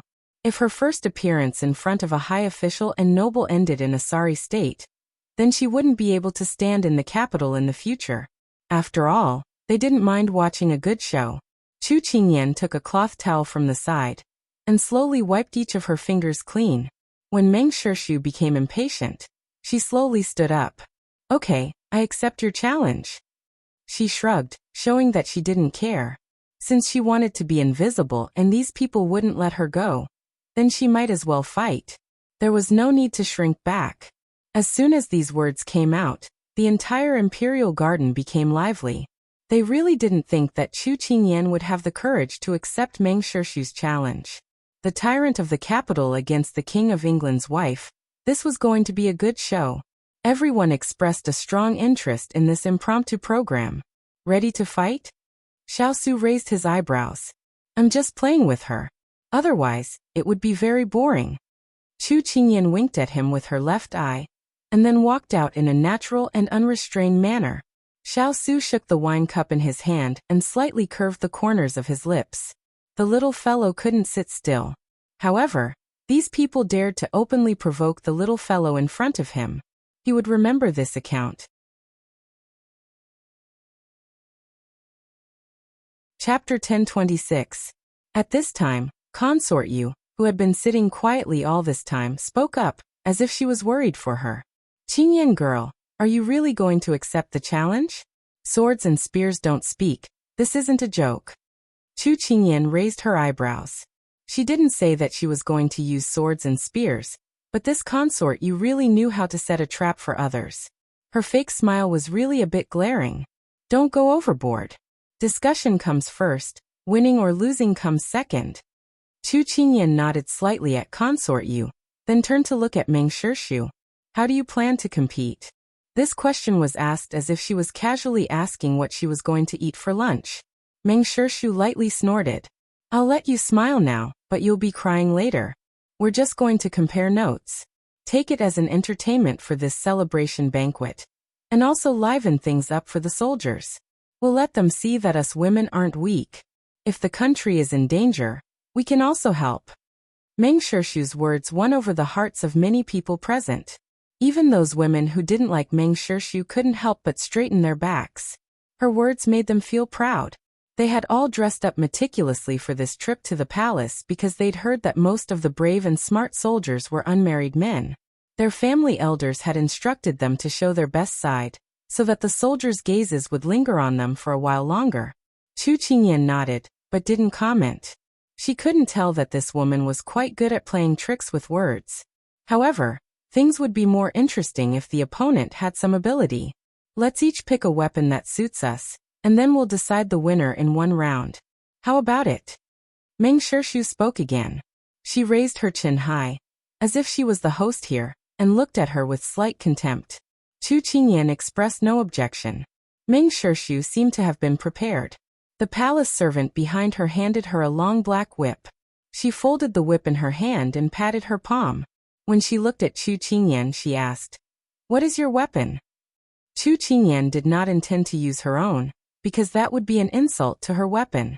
She glanced at the imperial garden and locked her gaze on a spot. Then she smiled. This is it. The guard held an ordinary spear in his hand. Meng Shirshu's casual attitude towards Chu Qingyan made her feel that something was amiss. However, she quickly threw that thought to the back of her mind. She could not wait to see Chu Qingyan's face being humiliated, so that she could take her down a notch. I'll have to trouble your majesty to be the notary. Meng Shirshu cupped her hands, and said mischievously to the Sichuan emperor. The Sichuan emperor shook his head and laughed. You little girl, I'll naturally be the notary, but you have to be careful not to hurt the King of England's precious wife. These words didn't seem to have any problems, but it was like a stone hitting 3 waves. Everyone's eyes faintly revolved around Chu Qingyan and Xiao Su. His Royal Highness was such a cold-blooded and heartless person. Would he be attracted to women? What qualifications did Chu Qingyan have to be favored by His Highness? The smile on Chu Qingyan's face faded a little. Sure enough, where there were people, there would be Jianghu. Mutual deception, and no blood would be shed. She propped her spear on the ground and looked at Meng Shirshu with clear eyes and a smile. You can begin. Meng Shirshu was waiting for these words. She loosened her fingers and the end of the whip fell to the ground.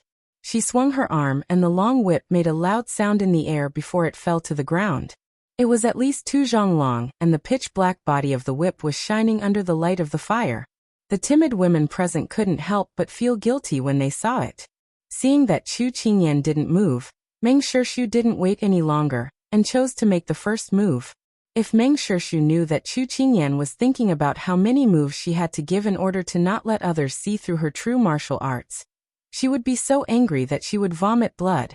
The long whip whistled through the air towards Chu Qingyan. Chu Qingyan narrowed her eyes. She didn't hold back from the start. If she was an ordinary woman, she wouldn't be able to dodge this whip, and her flesh would definitely be split open. She curled her lips and her spear left the ground. When the long whip was in front of her, she quickly swept her spear and blocked this powerful whip. Meng Shirshu raised her eyebrows. She couldn't tell that she had some skills. Chu Qingyan raised her eyebrows. You too. Then I won't be polite. Meng Shirshu swung her whip, and then unceremoniously swung it towards Chu Qingyan. Chu Qingyan easily blocked it with her spear, but she had to make sure that no one could see that she was relaxed. This was really troublesome. The two of them went back and forth and were in a stalemate. The people present were all focused on the two of them, and couldn't be bothered to eat, drink, and play as their eyes were fixed on them. Usually it was common to see men fighting. It was really rare to see women fighting. It was simply satisfying their curiosity. However, these people were divided into several factions. The left prime minister was the main faction and stood on Xiao Su's side. They didn't want Chu Qingyan to lose because if she lost, it would be equivalent to losing Xiao Su's face. The right prime minister and others didn't want to accept Xiao Su's side because the reason was the opposite of the left prime minister and others. There were also noble ladies and young ladies who wanted to see Chu Qingyan or Meng Shixu embarrass themselves. There were also unimportant spectators who didn't care about the matter and just wanted to pass the time. However, when the two of them were fighting fiercely, compared to the nervous and worried people present, there were some people who were eating melon seeds and weren't worried at all. They were the soldiers who followed Xiao Su and were familiar with their little princess's ability. You guys can just play around over there. You guys aren't even worth a finger of my little princess. However, only the two people in the middle of the field could truly see each other's ability. It wasn't like the outside world that they were evenly matched. Meng Shixu had underestimated him at the beginning, but later on, she slowly became serious. Because in the fight, she felt more and more tired. Every move she made, no matter what, was blocked by the other party.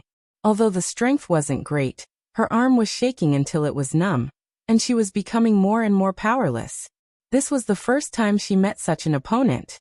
He looked cautious and careful, but in fact he was very skillful. She suddenly had an illusion that this person was simply playing with her, teasing her like a cat. This feeling of being played in circles was really uncomfortable. She really wanted to fight back and not be suppressed. However, the more she wanted to break free, the more the other party set up a trap for her. The invisible chains wrapped closer and closer, making her unable to move.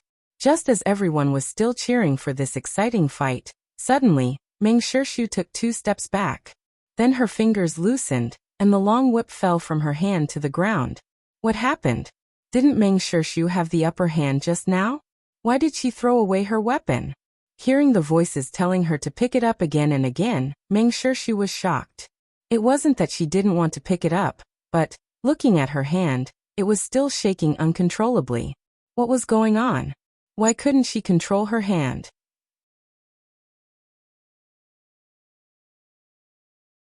Chapter 1027. Everyone saw Meng Shixu's strange behavior, but they didn't know what she was trying to do. Only the person involved knew. At this time, Meng Shixu was still unable to accept reality when she heard a clear voice ring in her ear. You let me win. She raised her head and saw Chu Qingyan with a smile on her lips as she looked at her indifferently. She suddenly felt deeply humiliated. This was the first time she had lost in front of so many people. Her invincible record had been broken. How could she, who was usually proud and arrogant, take this lying down? At this time, Sichuan Emperor's gaze moved from Meng Shixu to Chu Qingyan. His eyes were sizing her up. Qingyan girl, I couldn't tell that you were hiding your skills. Chu Qingyan quickly turned around and replied. Your Majesty is too kind. Miss Qingyan's martial arts are much better than Miss Meng's, but it could be that she didn't eat enough tonight and her arms are weak.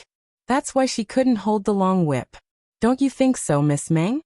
Meng Shixu, who was suddenly called out, looked at Chu Qingyan with a dark expression. Although she didn't know what tricks Chu Qingyan had used, she was sure of one thing. Chu Qingyan's martial arts were not as weak as she appeared to be. In other words, she was terrifyingly strong. Otherwise, she wouldn't have been able to calculate all of her moves so easily. If she was so scheming, then this person was terrifying. But at this time, under the gaze of the emperor and the civil and military officials, she could only bite the bullet and agree. Yes. Rather than admit that she was inferior, it was better to go along with Chu Qingyan's words. At least she could save some face. But after agreeing, she realized that she had been tricked by Chu Qingyan again. Didn't eat enough? Wasn't this saying that she didn't like the palace banquet? Or that she had a big appetite? Chu Qingyan, this was too much. The outcome was decided and everyone's curiosity was satisfied. They all looked away, but there were still people talking about this exciting competition. As expected of someone who follows Su-er, you more or less inherited Su-er's style. Not bad, not bad. Come, we will reward you. Sichuan Emperor laughed heartily. On the side, Empress Liang saw that Chu Qingyan had won and didn't embarrass them, so she let out a sigh of relief. But when she thought that she had to win, She couldn't help but feel suffocated. Her ideal daughter-in-law was someone who was educated and to understand, not a savage girl who wielded swords. So Empress Liang's dislike for Chu Qingyan to increase. After solving the problem in front of her and receiving a reward, Chu Qingyan felt that she should stop while she was ahead. So she ignored Meng Sheshu's face, which was as black as the bottom of a pot, and politely cupped her hands before leaving. Since Chu Qingyan had already left, she couldn't just stand there. In the end, Meng Sheshu returned to her seat unhappily. Along the way, she couldn't avoid the ridicule of the people around her. Meng Sheshu's anger turned to hatred. This Chu Qingyan, she would definitely teach her a lesson in the future. Chu Qingyan had just sat down when a cup of tea appeared in front of her.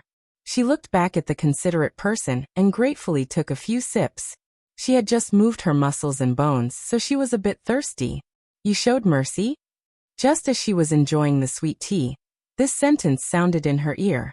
Chu Qingyan shrugged. "I had no choice. I could only pretend to be to this extent. The opponent was too weak, so it was too difficult for me to pretend to be strong." "No, I'm saying that you were too soft-hearted when you let her arm go numb, and she automatically gave up her weapon." Xiao Su looked at her calmly. Chu Qingyan blinked and said, "I do want to break one of her arms, but this is not our territory after all. What's more, she is such a delicate lady. I can't bear to hurt her." Xiao Su raised his eyebrows. "You sound a little jealous." "Tisk, how am I jealous? I don't know where you got these Huahua butterflies from. The moment they came, they wanted to beat me into the mud. I won't let them have their way." Chu Qingyan rolled her eyes and complained to him. Xiao Su glanced at her. "You're letting your imagination run wild again." Chu Qingyan harumphed. "Let me tell you, a girl's sixth sense is very accurate, especially when it comes to relationships." When she saw Meng Sheshu's gaze fall on Big Ice Cube, she understood why they were targeting her. This was the real reason why she wanted to accept the challenge. They dared to have ideas about her man. They must be tired of living. Didn't they know who she was?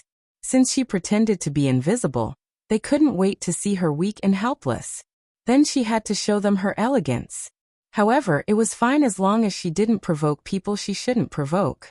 If she became a thorn in their side, the gains wouldn't make up for the losses. Perhaps it was because of Chu Qingyan's character that she was able to be like a fish in water in such a complicated environment. Xiao Su didn't want to waste time on such an unimportant matter. He said softly, "When we're almost done eating, I'll take you out of the banquet early." He knew that she didn't like such occasions. He didn't like it either, so it was better to go back early. "All right."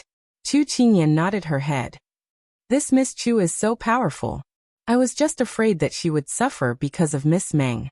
I didn't expect her to be so powerful." Yu Tianyue grabbed onto Qi Lingyi's arm and said excitedly. She was often ridiculed by Meng Sheshu. Now that she saw Chu Qingyan helping her vent her anger, her tone was filled with admiration for Chu Qingyan. At this moment, Qi Lingyi was being pulled by Yu Tianyue, but her mind had flown elsewhere. She had seen Chu Qingyan's ability just now. She suddenly felt a little disappointed. Did His Royal Highness like Chu Qingyan, who was lively, cheerful and good at fighting? She didn't seem to have any. Qi Lingyi, who had always been modest and confident, began to feel inferior at this moment. However, Chu Qingyan's ability just now made some of the arrogant noble ladies in the capital unable to take it anymore. What right did a country bumpkin like her have to be praised by His Majesty, and be praised by so many people? Thus someone stood up. Jing Mingzhu, the only daughter of the Minister of Rights. "Miss Chu, when I saw you defeat our capital's heroine just now, Mingzhu really admired you. However, Mingzhu is not good at using swords and sticks. Can we discuss the 4 arts of zither, chess, poetry, calligraphy, and painting? Although you said that there is no difference between zither, chess, poetry, calligraphy, and painting, then there is no barrier between us. It is very fair." Another one came. How was he supposed to eat it? Chu Qingyan had no choice but to put down her chopsticks. She looked coldly at the person who stood up. For a foodie, letting her see delicious food but not eat it was very hateful. This tone, this attitude, this aura. Chu Qingyan secretly rolled her eyes. Another one came to cause trouble. At this moment, everyone looked at her. Even that person called Mingzhu was showing off to her in a place where no one could see. Was this a provocation? Thinking that she didn't dare to accept the challenge.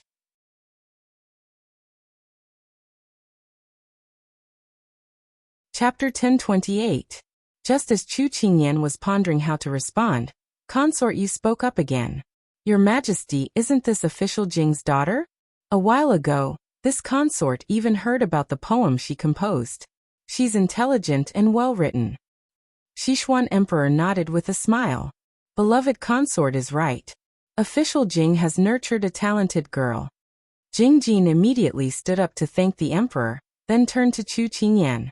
Every time my daughter meets a talented girl, she can't help but ask for advice. I hope that Miss Chu will forgive her. As expected of an experienced official, with just a few words, she had no choice but to accept the challenge. Since Jing Jin was so sincere, if she refused, everyone would say that she didn't know what was good for her and was overbearing. Chu Qingyan looked at the person beside her helplessly. Big Ice Cube, I can understand why you don't like to interact with officials. Each one is more cunning than the other.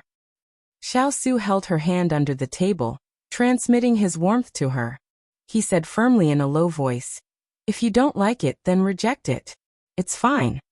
With Big Ice Cube's assurance, Chu Qingyan's unhappiness dissipated. She held his hand back and whispered, it's just dealing with a few children. I don't need your help. I'll do it myself. With Consort Yu and Sichuan Emperor's interference, as well as Jing Jin's support, she was pushed to the top.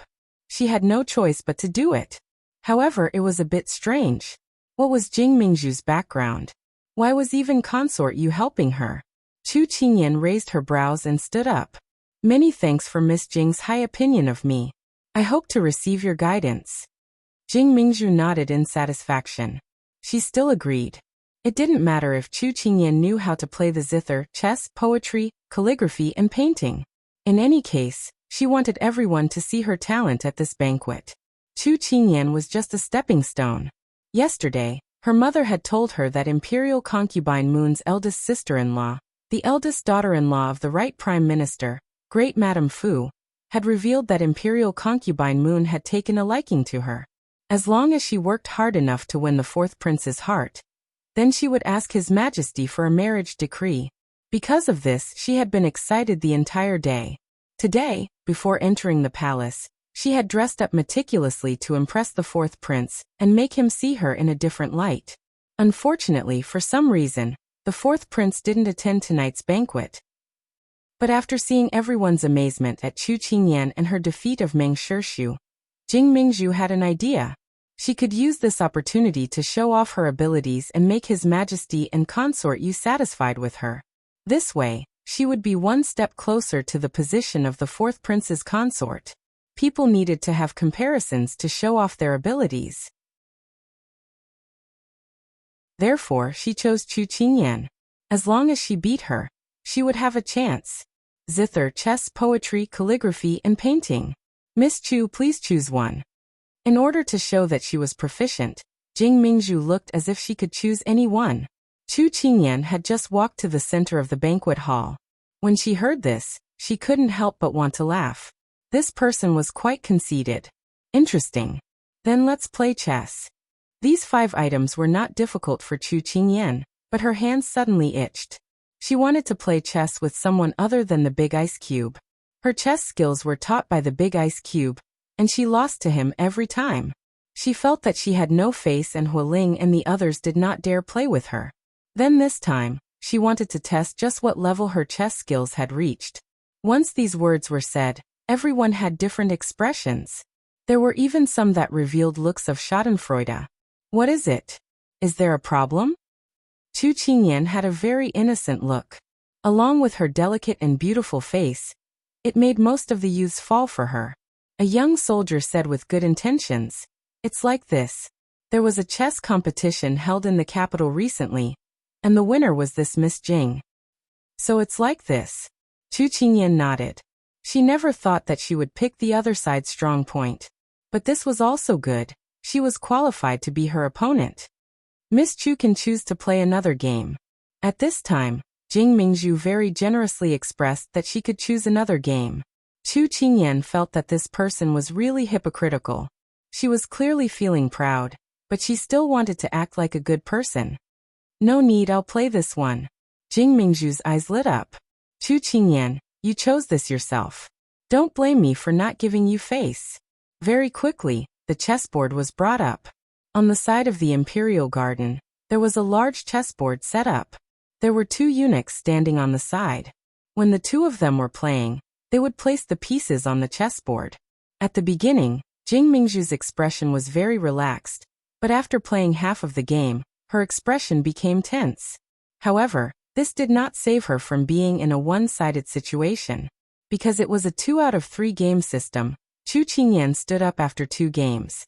She cupped her hands and said with a smile, "Thank you for letting me win." After she finished speaking, Chu Qingyan turned around and left. By now, Big Ice Cube should have already removed all the fish bones from the fish. Jing Mingzhu sat on the chair in a daze.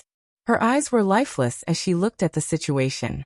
In the first game, she was barely able to contain Chu Qingyan, but she clearly felt that Chu Qingyan was holding back. In the end, she only lost 3 pieces.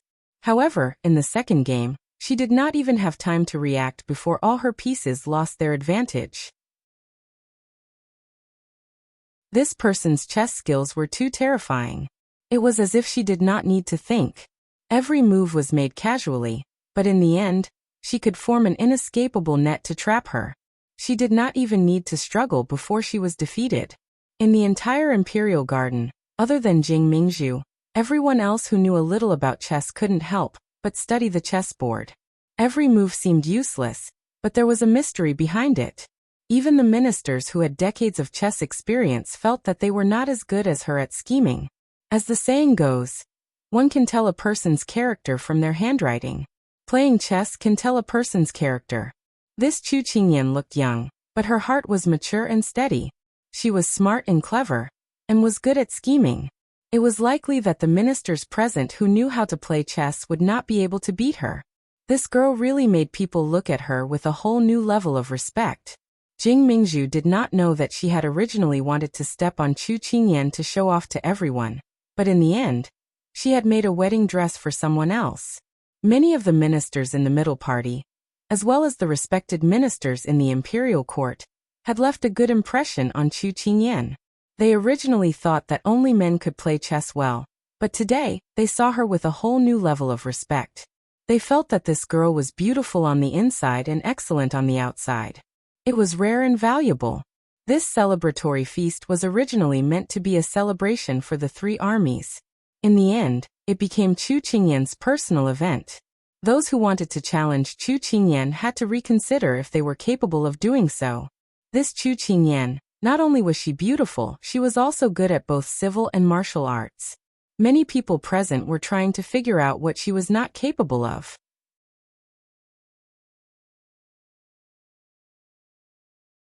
Chapter 1029. After 2 rounds of competition, those who had no impression of Chu Qingyan now had a deep impression of her. Her identity had also changed from Xiao Su's fiancé to Qingyan of the Chu family. This was where a person's success came from. She was not attached to a certain person, nor was she an accessory, but her original identity had been recognized. Although Xiao Su did not show it on the surface, he was very satisfied with the little fellow's performance. The people present did not dare to rashly challenge Chu Qingyan. Whether it was jealousy, admiration, or envy, they all had a common understanding, and that was that Chu Qingyan was not a person who could be easily bullied. If they wanted to fight with her, they had to have real ability. Otherwise, they could only be like Meng Shixu, who was beaten to the point of being unable to fight back, or be like Jing Mingzhu, who was completely defeated in a second. The palace banquet was almost finished at this time. Next was the performance of the merits and the awards. Because Xiao Su was now the most respected lord of Sichuan, the Sichuan emperor did not have anything to confer. He was rewarded with a lot of gold, jewels, and thousands of acres of fertile land. These rewards were of little value to Empress Liang, Zhuxiang, and the others because what they wanted was not these but eggs. They wanted an old hen that could lay eggs, which was the position of crown prince. However, they did not expect that Xiao Su would be rewarded with such a result in exchange for so many merits. Empress Liang's faction did not look very good. Compared to Empress Liang and the others, Consort Yu's faction was different. They laughed very proudly, as if mocking Wuxia and the others for doing useless work. No matter how hard they worked, the position of crown prince would not fall on Xiao Su's head. This made Empress Liang and the others very angry, but they could not vent their anger in case the emperor found out. Xiao Su was very satisfied with this reward, because he had raised a little fellow who loved money as much as her life, and it just so happened that she could play with her. Just as Xiao Su thought, Chu Qingyan's eyes lit up as soon as she heard about the reward. It was as if she had fallen into a money grubber, and couldn't pull herself out. Next were the other officers and soldiers' rewards. Most of them were promoted by one rank. Even Jin Xian was given the title of commandant. He was in charge of the military affairs of a county. Although his rank was slightly lower than that of the prefect, it was still a very good position for someone who had just entered the bureaucracy. After the most important part ended, the banquet in the imperial garden also came to an end. Everyone raised their cups together to celebrate the success of the battle against the enemy and the beginning of a new chapter in the Golden Age. After Sichuan Emperor and the others left, the audience also left their seats. Soon, everyone surrounded Xiao Su and the other officers and soldiers and congratulated them. After a long time, when Xiao Su and the others came out, the moon was already high in the sky. Xiao Su and Chu Qingyan stood outside the palace gates and ordered people to send the drunk officers and soldiers back. After everyone was properly taken care of, the two of them slowly walked back to their carriages. Ian, do you regret not being able to appear in front of the civil and military officials as Chu Qingyan? Xiao Su tilted his head and looked at her with a serious expression. In fact, the greatest contributor to the war between the two countries should be her. If it weren't for her, the war would not have ended so quickly and would have been unusually difficult. Chu Qingyan smiled lightly. Big Ice Cube, what are you saying? When I first appeared on the battlefield, it wasn't to gain merit but to help you share the burden. Besides, the ones who really contributed were Xiaohai, Glutinous Rice Ball, and the others, but they can't become officials in the imperial court. If you really want to thank them, I'll buy them some delicious food later to reward them. He couldn't help but sigh with emotion at her carefree attitude. He had lived for so many years, but he had rarely met someone like this little fellow, who didn't care about how much she had sacrificed, and didn't care about what she had gained. She lived a very pure life and knew what she wanted. She kept her heart and maintained her original heart. This was rare and commendable. At this time, Chu Qingyan suddenly spoke. Big Ice Cube, as the saying goes, there are 4 joys in life. Sweet dew after a long drought, meeting an old friend in a foreign land, passing the imperial examinations, and the wedding night. She raised her smiling face and said against the wind. Tonight for Jinshin and the others, isn't it equivalent to the time when scholars pass the imperial examination? They've worked hard for so long, it doesn't lose to 10 years of hard work. Xiao Su softly replied. Chu Qingyan nodded. Along the way, she could understand how much effort they had put in because she was the one involved. Perhaps what scholars put in was time, sweat, and brain power. But what a martial artist put in was not just these 3, they also had to face life-threatening situations from time to time. He felt that although he had been toasted many times tonight, he wasn't drunk yet.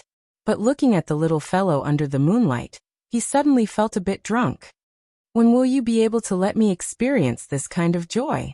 He lowered his head and whispered into her ear. Because Hualing and the others were far away and the night wind was strong, his voice was very low. No one other than Chu Qingyan heard what he said. What? She casually asked. The last happy event in life. He gently replied. She was still immersed in her emotions from before, but after being teased by him, her entire body turned red like a cooked lobster. Big Ice Cube, what are you saying?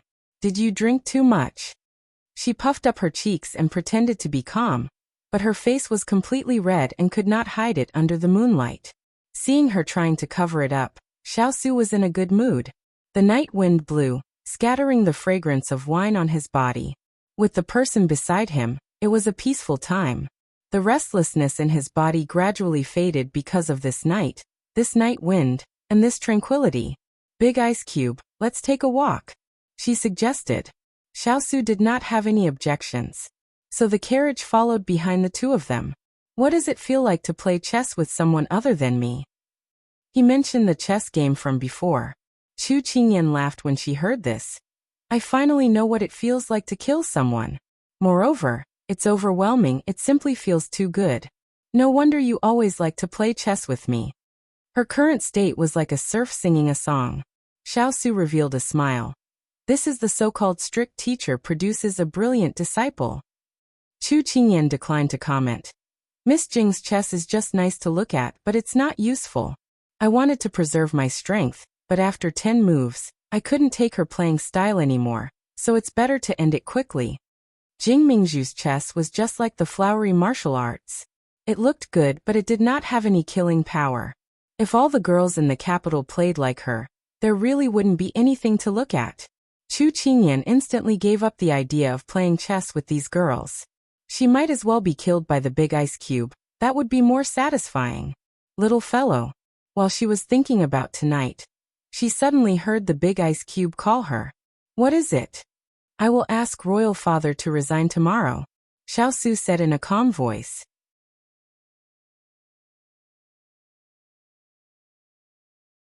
Chapter 1030. This sentence surprised Chu Qingyan. So soon? You don't want to leave? Xiao stopped and looked at her.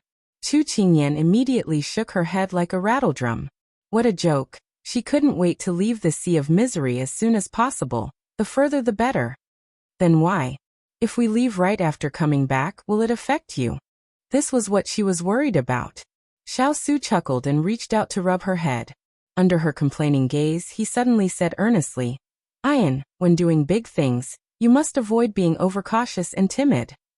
Hearing this, she deeply understood the meaning and nodded solemnly. I'll remember it. He knew that this little fellow was a smart girl, so she understood with a little hint. He didn't say anything more. For him, in order to avoid trouble, he had to make a decision as soon as possible. We've done what we need to do in the capital. It's time to leave. Xiao held her hand and strolled slowly on the quiet street. Feeling the warmth of his palm, she raised the corner of her lips and followed him slowly. Then let's take a good look at the capital before we leave. To be honest, before I left that year, I didn't really appreciate it. In any case, it's still the capital of a country. No matter how lively and bustling it is outside, it can't compare to here. Xiao squeezed her fingers and said, Okay. At this moment, a horse appeared below the palace wall. He wanted to call out to the two people in front of him, but for some reason he suddenly stopped. A cool breeze, peaceful night, streets and houses. He watched the two people and a carriage slowly blend into the night. Xiao retracted his hand and sat quietly on the horse's back. He watched the two people until they disappeared at the end of the street. Your Highness, weren't you looking for His Royal Highness? The subordinate beside him asked with some confusion. Xiao calmly said, This prince has changed his mind. The people who followed him were well aware that this master of his never acted according to common sense. Thinking that it was just a matter of time, they didn't ask anymore. At this moment, Xiao's gaze was still fixed in the direction where there was no one. Eldest brother, I thought that we were destined to be alone for the rest of our lives. I didn't expect that you would be the first to find your own happiness. But this is also good. As your younger brother, no matter what happens in the future, I will do my best to protect you. Xiao withdrew his gaze, turned his horse around, and ordered the people around him, Let's go back. The horses galloped in the night breeze. What a carefree and unfettered night. When Chu Qingyan and the others returned to the Wang mansion, it was already very late. The servants had already prepared toiletries, so the two of them returned to their rooms to wash up. Because of Xiao's previous arrangement, his room and the little fellow's room were next to each other. So when he came out of the bathroom with his clothes on, he saw a person with disheveled hair, sitting under the light and grinning at him with her white teeth. Why didn't you let the servants dry you off before coming over? Xiao lowered his voice, faintly reprimanding her. Unfortunately, After being together for a long time, Chu Qingyan wasn't afraid of him. She said as if it was a matter of course. Today, in order to save your face, I not only used up my physical strength, but also my mental strength. Now my hands are still sore and my head is still in a daze. Tell me, shouldn't you serve me? Shouldn't you make it up to me?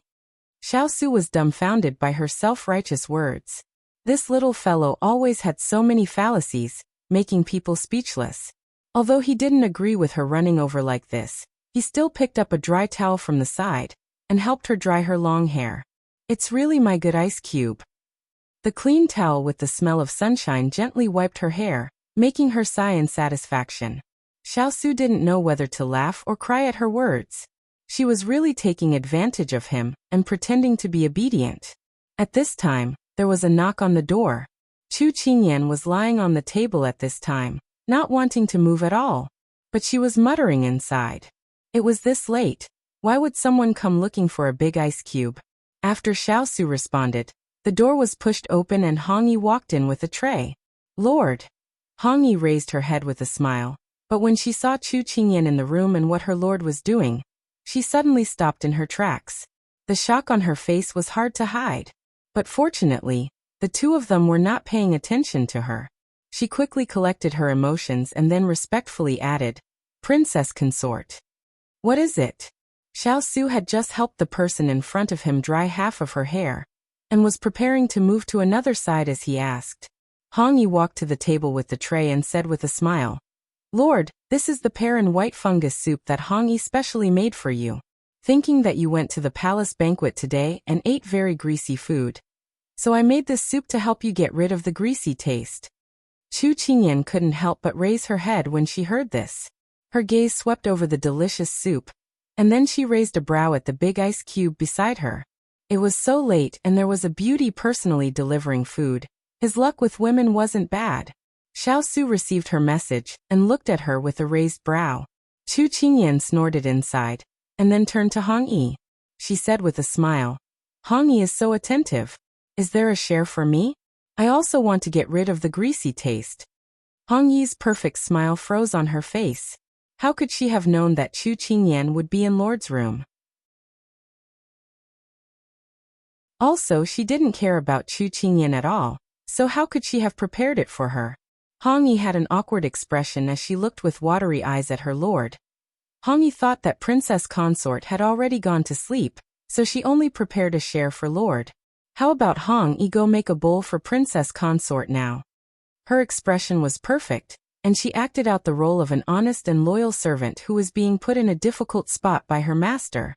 If anyone else saw her innocent and troubled look, they would probably blame Chu Qingyan for being too heartless.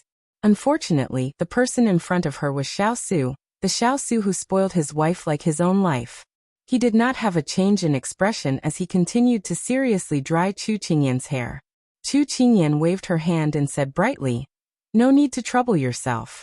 His Highness and I can share a bowl. We ate a lot tonight and he won't be able to drink a bowl, so there's no need to waste it. Two people sharing a bowl? Hong Yi was shocked by the message in her words, but she looked at Lord who was drying Chu Qingyan's hair. This wasn't impossible. Why had the relationship between Lord and Chu Qingyan improved so much in these few years? This was something she had not expected. So when she left, Hong Yi's footsteps were slightly unsteady. When the door was closed again, the smile on Chu Qingyan's face faded. She snatched the towel from the person beside her and randomly wiped herself. Xiao Su didn't understand why she was suddenly throwing a tantrum. He raised a brow and crossed his arms as he looked at her. Speak, what is it?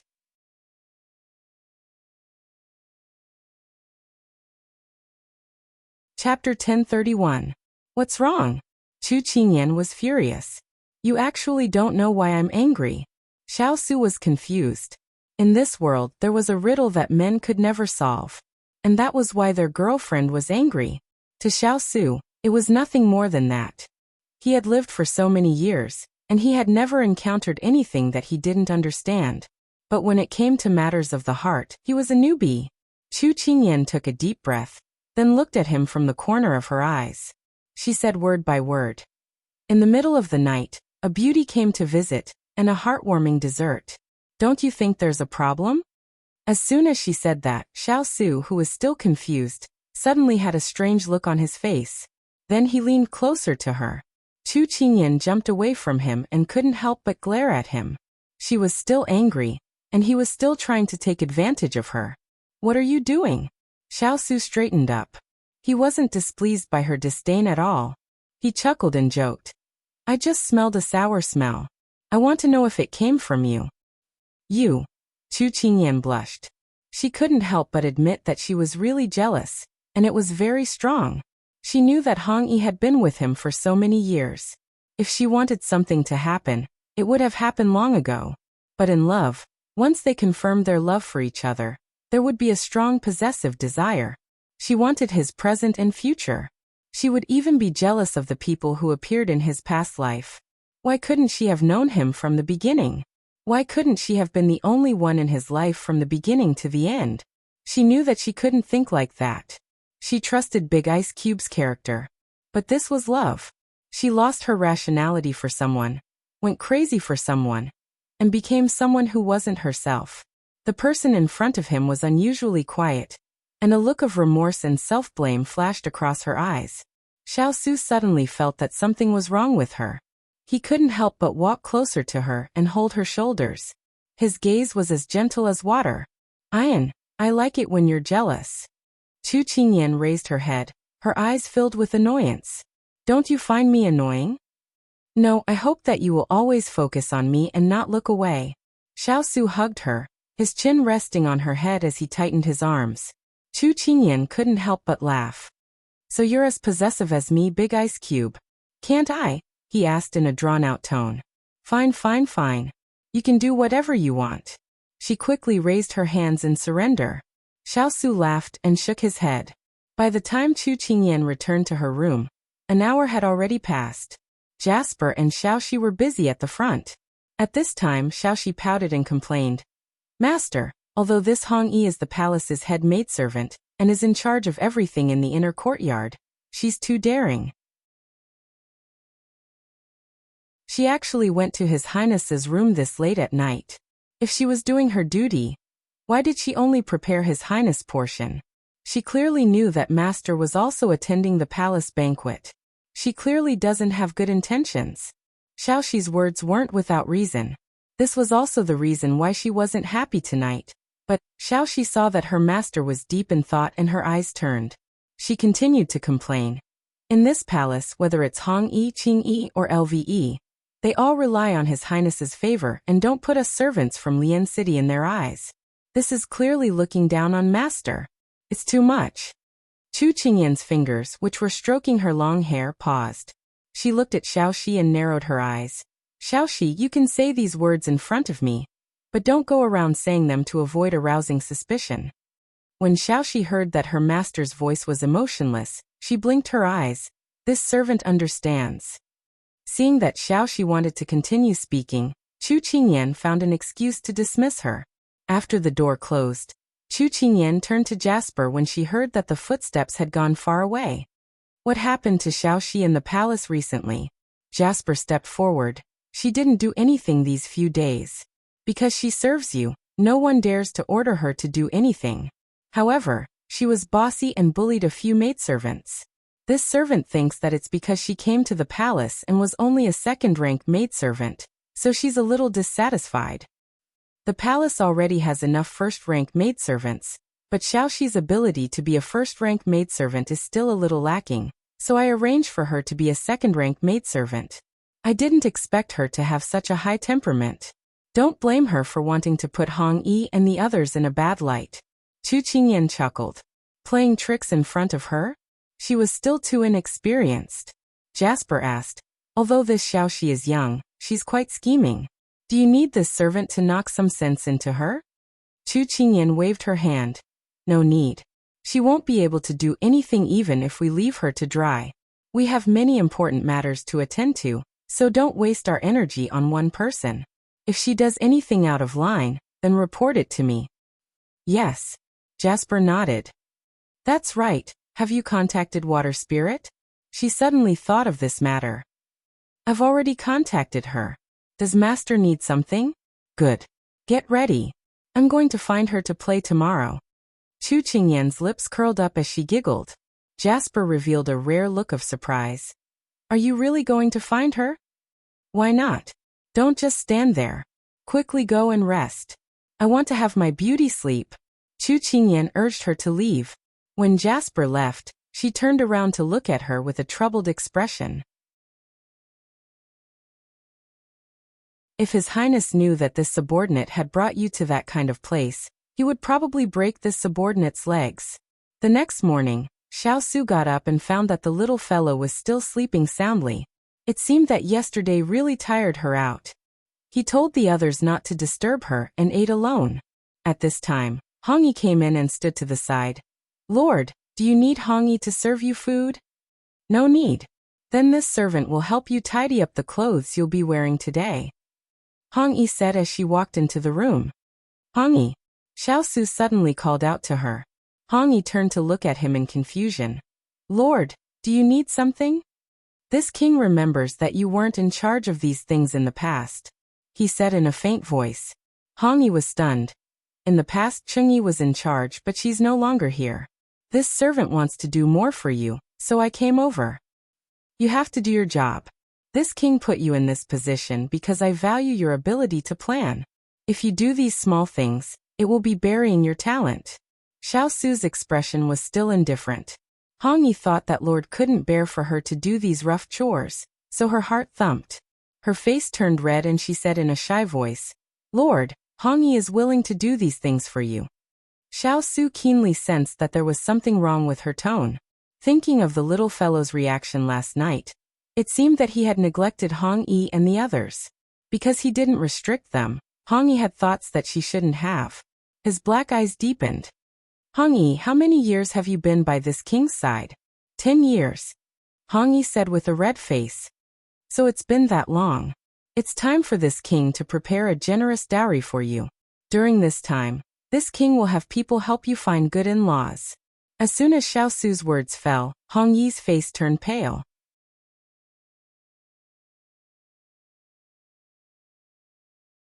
Chapter 1032. Hong Yi's face turned pale. She never thought that Yahweh would want to send her out of the palace. Yahweh. Her face turned pale as she muttered. Xiao Su looked at her calmly. You've been by this prince's side for so many years. You've managed this prince's estate well. You've done a good job. From now on, this prince will not treat you unfairly. If there's anyone you like, you can tell the princess Consort. She'll arrange it for you. Hong Yi pursed her lips as her face was filled with disbelief. Yahweh would treat her like this. What do you want to say? Xiao Su looked at her hesitant appearance and asked with raised brows. Hong Yi gritted her teeth and then knelt down. Her eyes were filled with tears, looking very pitiful. Yahweh, Hong Yi's life was saved by you. When we first met, Hong Yi vowed in her heart that she would always follow by Yahweh's side and serve you. She would use her entire life to repay your kindness, so Yahweh, please do not chase Hong Yi away. If Hong Yi has done anything wrong, please point it out to Yahweh. Hong Yi will change. Xiao Su slightly knit his brows. You don't need to worry, I will find a good marriage for you. This king is not chasing you away. In a few days, this king will be leaving the capital and might not come back. If you stay here any longer, you will spend your entire youth in this high family.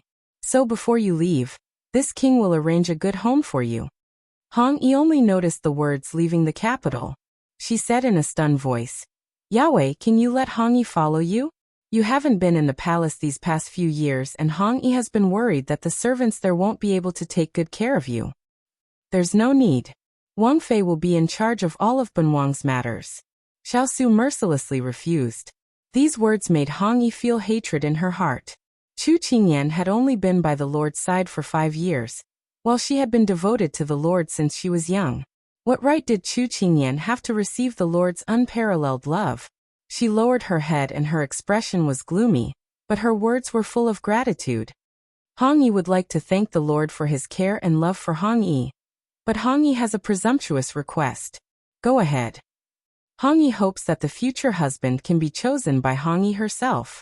She still looked down. This was the only time she could buy. Sure. Xiao Su agreed. Hong Yi bowed to give her thanks and then asked to leave. When she reached the threshold, she couldn't help but look back at the person eating. Lord Hongyi will not leave you. In this world, there was no wall that didn't have a crack. The news that Xiao Su planned to find husbands for Hong Yi, Huang Yi, and the others had spread throughout the palace. Most people had envious gazes. To be able to receive the favor of the Lord and be the matchmaker, the families they would marry into were definitely not bad. Xiao Su had just finished changing his clothes and was about to leave when he received a large hug. Big Ice Cube, good morning, moi moi. Xiao Su was hugged tightly by her and couldn't help but smile. Did you eat honey this morning? Chu Qingyan released her grip and chuckled. To reward you, of course. What good thing did I do that I don't even know about? Xiao Su asked, even though he already knew the answer. You don't need to know the answer. Anyway, this miss is very satisfied with your performance and attitude. After saying this, she leaned forward and whispered in his ear. Big Ice Cube, I find that I love you more and more. After saying this, she jumped away and winked at him. If there weren't so many servants watching, Xiao Su really wanted to pull her into his arms and fiercely love her. Xiao Su calmed down the heat that was aroused by her, and found that she was wearing men's clothing today. You're going out? It wasn't a question but a statement. Chu Qingyan giggled. Isn't Jin Xian an official now? I'm going to celebrate with him. In order to go out, she could only use Jin Xian as a scapegoat. Jasper stood at the side and looked down. Master's lying skills were getting better and better. Xiao Su nodded. And come back early. Don't stay too long. Chu Qingyan immediately agreed and said with concern, I wish you a smooth trip to the palace today. Xiao Su reached out and rubbed her head before striding away. Chu Qingyan watched as Jiang Yi walked away. Then she called Bai Yu and said, Let's go. We're going to Yingcheng Court to see the beauties. Master, if you're so loud, His Highness will be summoned back. Jasper reminded her. She immediately covered her mouth and whispered, Be quiet and don't make a sound. If His Highness's people hear us, we won't be able to leave. Thus, right after Xiao Su left the palace, Chu Qingyan also left. Hong Yi watched as the lively courtyard returned to silence. A trace of resentment flashed through her eyes. Then she left in the other direction. Because the three armies had returned to court in victory, the Sichuan emperor had pardoned the country and gave all the civil and military officials 3 days off so they didn't have to attend morning court. So Xiao Su had to enter the palace at this time to request an audience. But when he was about to reach the imperial study, a person appeared in front of him. Luo Yin. What is it? Xiao Su's expression was indifferent. Your Highness, Her Highness the Empress suddenly felt unwell today. The imperial physicians were of no use. Just now, Her Highness the Empress said that she wants to see you. Luo Yin bowed and said sincerely. Xiao Su frowned slightly, then said, After Ben Wang sees imperial father, Ben Wang will go to Chaoyang Palace. Your Highness, Her Highness the Empress really is ill. You should go see her first. You can go to the imperial study later. Just now this servant saw Lord Left Minister go to find His Majesty. Even if you go now, you can't immediately see His Majesty. Luo Yin pleaded anxiously. Xiao Su frowned and glanced at the imperial study not far away. He saw that the door was really tightly shut. Let's go. Luo Yun's lips curved imperceptibly, then she immediately turned to lead the way. After entering Chaoyang Palace, Xiao Su stopped and asked, Where's my imperial mother? Before Luo Yin could open his mouth to reply, he heard a voice full of energy coming from afar. Su, it's getting harder and harder to invite you. Even Ben Wang, your mother, has a hard time seeing you. Xiao Su frowned. The person that Luo Yun said was ill was standing in front of him with a ruddy complexion. He didn't need to guess to know that this was Imperial Mother's usual trick. But after all these years, he still fell for it again and again. He didn't say a word and turned to leave. Su, or you want to leave the capital that badly? Leave Imperial Mother? Leave the path that you've paved all these years? Empress Liang's words followed closely. Xiao Su's footsteps didn't even pause as he continued to walk forward. Empress Liang's eyes were bloodshot. Was this still the child that she had painstakingly carried for 10 months to give birth to? Why couldn't he be of one mind with her? Xiao Su took large strides and was about to leave the hall. A voice that was neither hurried nor slow came from behind him. I heard that Chu Qingyan's parents are both in Jiangnan? Xiao Su's footsteps paused, his expression unreadable. It seems that you're quite concerned about the two of them. Empress Liang sneered. Xiao Su turned to look at her, his expression dark. What does Imperial Mother mean? Nothing. It's just that seeing that you've all returned, it's quite boring to leave them in Jiangnan. This consort kindly sent people to bring them over. However, whether or not they can come to the capital in one piece is entirely up to you. Empress Liang sneered.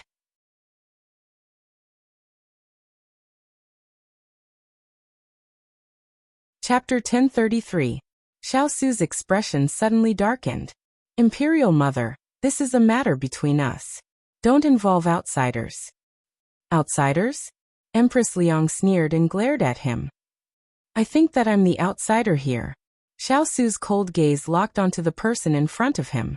Time hadn't left many traces on her body, but her eyes had lost their clarity due to power, and were now filled with resentment and anger. Imperial Mother, are you really going to do this? Su-er, do you think that Imperial Mother doesn't have a heart?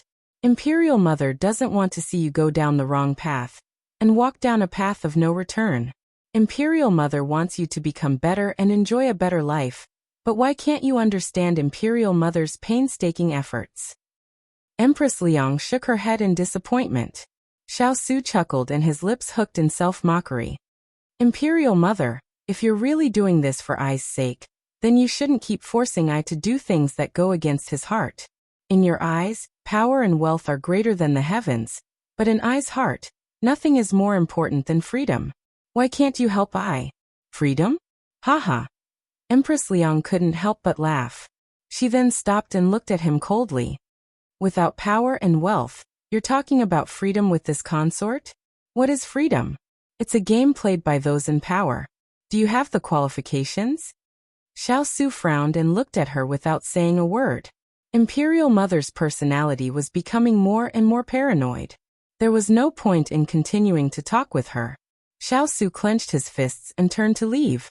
Empress Liang stood behind him and calmly said, if you want the Chu couple to safely reach the capital or never come back, the decision lies with you. Xiao Su had his back to her. Imperial Mother, are you sure that the decision lies with I and not you? The faint mockery caused the smile on Empress Liang's face to disappear. She watched as Xiao Su left the palace. Her fingers gripped the armrest tightly, and her expression was ferocious. Su-er, you forced me to do this. Don't blame Imperial Mother for being ruthless. As soon as Xiao Su left Chaoyang Palace, he saw Eunuch Qiao waiting outside. When Eunuch Qiao saw him come out, he immediately went to greet him with a smile. Your Highness, His Majesty heard that you came to the palace, so he sent this servant to find you. For some reason, Eunuch Qiao subconsciously bent his back even lower when he felt the chilling aura around His Highness. But thinking about how His Highness would receive training every time he went to Chaoyang Palace, the people in the palace were used to it. Eunuch Qiao guessed that the Empress must have sent something to His Highness again. Xiao Su nodded. Where is Imperial Father now? His Majesty is still in the Imperial study. Please, Your Highness, Eunuch Qiao said with a smile. He didn't say anything else and strode in the direction of the Imperial study. At this time, Chu Qingyan and Jasper were already standing at the entrance of Yingchun Courtyard. Master, are you sure you want to go in? Jasper swallowed her saliva. She looked at her unrecognizable master and confirmed again. Chu Qingyan shrugged. We're already at the door. How can we not go in? As she said this, she laughed mischievously and strode in with her hands behind her back. Jasper was helpless and could only follow closely. At this time, the procuress who was standing by the door to greet the guests saw the two dressed beautifully, and was about to welcome them. But when she raised her head, she saw an ugly face full of pockmarks. The procuress was stunned. This little brother was so ugly that it was rare to see him. Even the manservant beside her was more handsome than her. This procuress was indeed someone who was used to being in a brothel. She quickly greeted them warmly. Young master, you look unfamiliar. Is this your first time in our Yingchun courtyard? This older sister has good eyesight. This is indeed this young master's first time in the capital. I want to see the difference between the beauties in the capital and the beauties in our Jiangnan. I want to see which one is more beautiful and which one is more superior. Chu Qingyan pulled out the folding fan at her waist and opened it with a paw sound. She giggled without any sense of propriety. At a glance, it was obvious that she was a hedonistic young master who wandered around the brothel. The procuress thought to herself, "An outsider who looks like a rich person is a piece of fat meat." Thus, she pinched her handkerchief with 2 fingers and put the other hand on her waist. She twisted her plump waist in front of Chu Qingyan and said with a flattering expression, "Young master, you can rest assured. Our Ingchun courtyard is the largest beauty courtyard in the capital. Jiangnan's beauties are gentle and lovely, but we also have some here. Not only are we gentle, but we also have little chilies. We have all kinds of beauties. I wonder which one you like." What Chu Qingyan couldn't stand the most was the thick smell of rouge on the procuress' body. She took a step back without leaving a trace, and then covered her face with her fan. She smiled flirtatiously and said, "Not bad, not bad. This young master is here to broaden his horizons. I heard that you have a girl who can play the piano well. Then how many should I arrange for you now?" The procuress asked with a smile. "There's no need for that. Don't you have a Miss Shui here? This young master will choose her," Chu Qingyan said straightforwardly. The brothel keeper revealed a troubled expression. "This Shui is the star of our shop. Although she only sells her skills and not her body, those who can be her guests are all handpicked by her. I'm afraid." Chu Qingyan raised her eyebrows and gave Jasper a look. Jasper took out a gold ingot from her sleeve and handed it to the procuress. The procuress's eyes lit up when she saw the gold ingot. She took it and put it in her mouth to take a bite. She immediately smiled like a flower. "Okay, please wait a moment. This old maid will let someone inform you." As she spoke, the procuress waved her hand to let a maidservant come over. She said a few words and let her leave. While they were waiting, Chu Qingyan answered the old madam's probing questions perfunctorily. Then her gaze wandered around. It turned out that this was one of Big Ice Cube's hidden businesses in the capital. It was not only used for profit, but also to gather information. A brothel, where mermaids and people from all walks of life mixed together, was the best place to gather information. It was no wonder that Water Spirit was in charge of this. At this time the maidservant came back. "Big Sister Yang, Miss Shui, said to let this young master go up." The procuress immediately let people lead Chu Qingyan and her servant over. "Well done. This is a reward from this young master." Chu Qingyan casually tossed a gold ingot into the procuress's hand. She didn't expect to meet such a generous person. Although he was a little ugly, he was much better than those handsome but poor people. The procuress's face bloomed into a chrysanthemum and became more attentive. She immediately ordered people to serve good wine and dishes. "Master, did you often secretly come to this kind of place behind His Highness' back?" Seeing that her master was so familiar with this kind of place, Jasper had a question. "What's wrong with that? It's just the first time unfamiliar, the second time familiar. Your master, I have a strong learning ability, so you have to learn more from now on. Don't always keep a straight face. You'll scare away all the peach blossoms." Chu Qingyan patted her shoulder and said earnestly. Jasper couldn't help but twitch the corner of her eyes.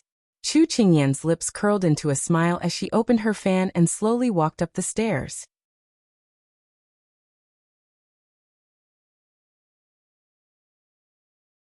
Chapter 1034. The maidservant led the two to a room, and then gently knocked on the door. When she heard a lazy response from inside, she pushed the door open and let Chu Qingyan and the maidservant in. What entered her eyes was the gauze that covered the entire room. The gauze wrapped around the corners of the room, giving people a hazy and confusing illusion. There weren't many decorations in the room. There were a few paintings hanging and a guqin hanging behind the main seat. Other than that, there was a vase on the table with a few stalks of jasmine. The entire room was simple and elegant with a hint of charm. No wonder she was the #1 courtesan in the capital. At this time, there was the sound of footsteps. Chu Qingyan held her fan and looked towards the sound. She saw a woman in a silver goose-yellow dress, her figure graceful as she slowly appeared from behind the gauze. Young master. When she saw the pockmarked face of the youth in front of her, Water Spirit didn't reveal her emotions like the procuress. She calmly saluted. However, she didn't know why, but when she first saw this youth, she felt like she had seen him somewhere before, especially his eyes. Just as Water Spirit was reminiscing, Chu Qingyan pursed her lips and smiled. Water Spirit, look who I am. Water Spirit was stunned. This person actually knew her real name. Her gaze turned vigilant, but when the other took a handkerchief and wiped her face, her eyes widened. Young Princess Consort. When the voice sounded, she restrained her charm and knelt down to salute. This subordinate greets young Princess Consort. No need to be so courteous, stand up. Chu Qingyan smiled as she helped her up. After Water Spirit stood up, she asked in confusion. Young Princess Consort, why did you appear in this appearance? She had been waiting for young Princess Consort's arrival, but she didn't know it would be in this kind of situation. She couldn't help but sigh in admiration of this young Princess Consort's quirkiness. We just returned to the capital, and there are too many people watching. So in order to fool people, I had to sacrifice my appearance. Chu Qingyan pretended to sigh. Actually, the person she wanted to hide it from the most was his big ice block. If he knew she had come to this brothel to play, he would probably lecture her for several days. Water Spirit nodded and then personally made tea. Chu Qingyan looked around the room, and then her gaze landed on Water Spirit. When she saw her that day in the Wang Fu, she was charming and charming. Now that she was here, her makeup was even more seductive. As expected of the most versatile pigeon feather horseman, she was skilled in different appearances. Young Princess Consort, is there something on my face? Why do you keep staring at this subordinate? Water Spirit looked at her in confusion. Chu Qingyan's face. Yours faces a rose.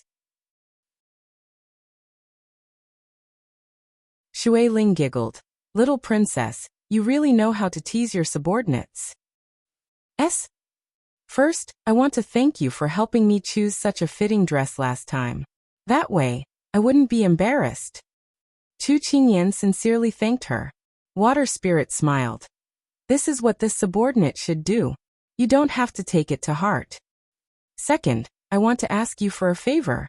I want to know the ins and outs of my father's defeat 15 years ago. Chu Qingyan's tone was solemn and her face was stern. Shui Ling nodded and said, Young Princess Consort, regarding this matter, even if you didn't instruct this subordinate would still be investigating. Master had already instructed this subordinate to do so before, but because of the invasion of the southern Blue Country, this subordinate was delayed. However, this subordinate managed to find some clues. Okay, quickly tell me. Chu Qingyan didn't expect to find such an unexpected reward, and immediately urged her. Water Spirit slowly told her. At this moment, in the Imperial Palace, Xiao Su was about to enter the Imperial study when he bumped into left Prime Minister Liang Song, who was about to leave the hall. Liang Song stopped and bowed to him. I heard that your highness came to find his majesty. This humble official took up his majesty's time, so your highness went to Chaoyang Palace to pay respects to the empress. How filial. Xiao Su faintly glanced at him.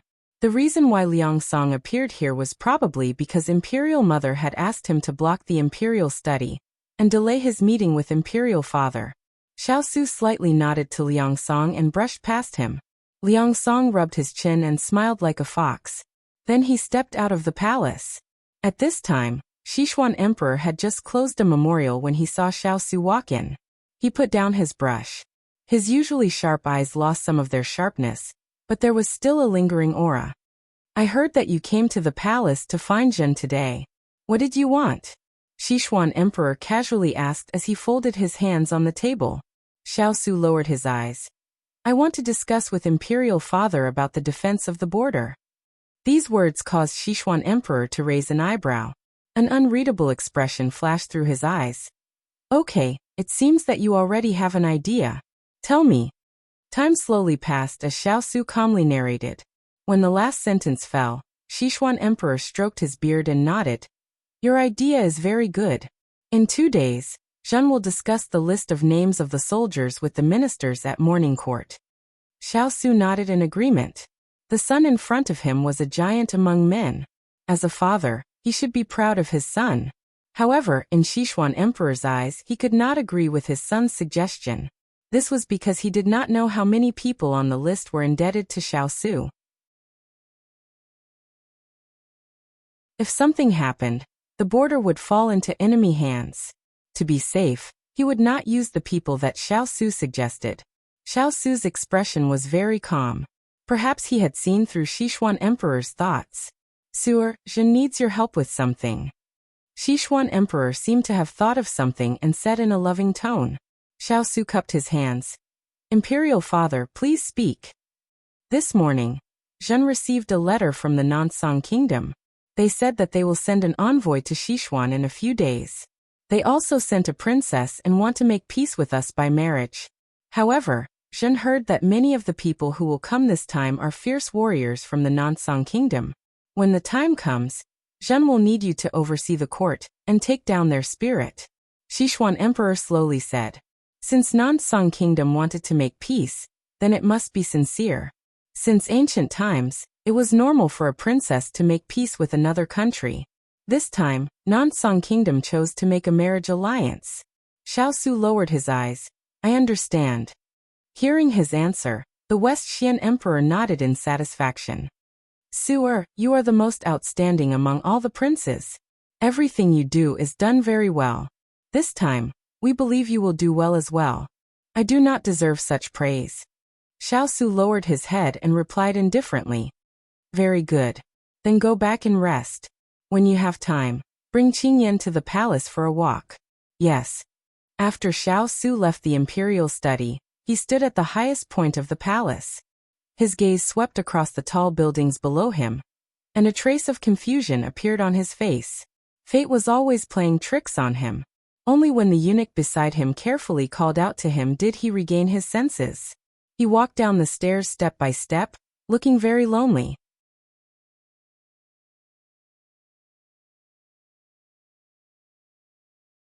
Chapter 1035. 2 hours later. So there are many mysteries in that battle?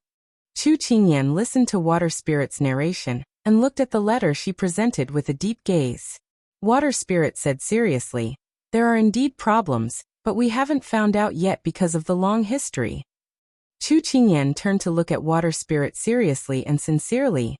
Water Spirit, this matter concerns my father's innocence. I hope you can find the time to help me investigate. Water Spirit smiled when she heard this, and her serious face turned bright. Young Princess Fei, don't worry. This subordinate will do my best to find out the truth. Chu Qingyan let out a breath of turbid air, and her entire body relaxed. She thanked him gratefully. Water Spirit poured her a cup of water and smiled. You're too polite. It's this subordinate's fortune to be able to serve you. And for so many years, this subordinate has always wanted to thank you on behalf of the entire fierce cavalry. Chu Qingyan was puzzled. Why do you say that? Water Spirit lowered her eyes and smiled. When she raised her eyes, her expression was sincere and warm, full of gratitude. Young Princess Fei, it's you who brought meaning to Master's life. You should still remember the Master you met for the first time. If you compare it to now, you will understand why we thousands of fierce cavalry are grateful to you. You don't say. When I first saw him, I thought he was a soul reaper from hell. He was cold and lifeless, as if there was a dark and gloomy air around him that made people feel suffocated. But now, it feels like he's a completely different person. But he's still cold to outsiders. Wait. At this point, Chu Qingyan couldn't help but touch her head. So did this mean that she really changed Big Ice Cube? Shui Ling saw her lowering her head in contemplation, and couldn't help smiling. I thought that Master would be alone for the rest of his life. Fortunately, he met you. Chu Qingyan was embarrassed by the compliment and smiled shyly at her. I'm really honored to be praised by such a great beauty. Shui Ling couldn't stop herself from laughing. You're flattering this subordinate too much. Compared to you, this subordinate is nothing more than a green leaf. You're the real beauty that makes all who see you forget everything else. The two of them looked at each other and smiled. Then, They began to talk about a relatively relaxed topic. Are all the people in this Ingchun courtyard also your highness subordinates? Chu Qingyan asked. Water Spirit shook her head. Not all of them. Some of the maids and manservants are just servants. However, the procuress and the girls here are indeed servants. They are responsible for collecting information and spying on some unspeakable inside stories. After all, there are many sanctimonious people in this world. They appear to be elegant and modest on the surface, but when it comes to wine and women, their true nature is exposed. What can't they get information from? Chu Qingyan praised. I heard that the brothels under your name are all over Sichuan. It must be very tiring to manage them. It's been hard on you. Water Spirit chuckled. This is my job. What's so hard about it? A lifetime is so long. If I don't do something meaningful, then it's a waste of time. Moreover, our lives were saved by Master. We want to follow Master forever. No matter how hard or tiring it is, we're willing. Chu Qingyan reached out and patted her hand. She shook her head and smiled. A great beauty like you, with a sweet mouth, capable and talented, will definitely be happy. Hearing this, Water Spirit was slightly stunned. Then she laughed at herself. I'm afraid that this subordinate will be alone for the rest of his life. Chu Qingyan knew about her relationship with Fengling. A trace of pity appeared in her eyes. She held her hand and said gently, in a person's life, the scariest thing is not to die alone. It's to die alone with a person who makes you die alone. There's no need to force yourself. Live according to your own thoughts. I believe that the people who love us are silently blessing us. Water Spirit looked at her in surprise, but her eyes were watery. Shui Ling, before I met you, I had heard many stories about you. Now that I've met you, I feel like we've known each other for a long time. I hope that we can become good friends, and that you can live a happy life. Chu Qingyan's smile was soft and gentle. It was a smile of concern and blessing. Water Spirit raised her head to stop the tears from falling. After she calmed down, she smiled and looked at the person in front of her. This subordinate finally understands why the person who changed master was not anyone else, but you. Hearing this, Chu Qingyan tilted her head and smiled. This is called personal charm. Water Spirit was amused by her shameless boasting. But there was this kind of person. No matter what she said, it would make you feel an inexplicable warm power. Then, you would be gently persuaded. Thinking about it, his master's frozen heart had been melted little by the little princess. When Chu Qingyan walked out of Ingchun Yuan with Jasper, it was already an hour later. Jasper, did you notice that the procuress kept staring at my face? Chu Qingyan raised her eyebrows. Jasper hit the nail on the head. Because the pockmarks on your face are growing in a different direction from when you went in. Chu Qingyan couldn't help but touch her face. As expected of someone who mingled in a magnificent place. She could even see this problem. Master, where are you going next? Jasper followed beside her and asked. Chu Qingyan pondered for a moment. Let's go back to the Fu first. His Highness should be back soon. Yes. So the two slowly walked in the direction of the King of England's Fu. Along the way, Chu Qingyan's pockmarked face attracted a lot of attention. A young and beautiful girl bumped into her from behind and pretended to drop her handkerchief. When she looked at her with pity, she saw the pockmarks on her face. She was so frightened that her face turned pale.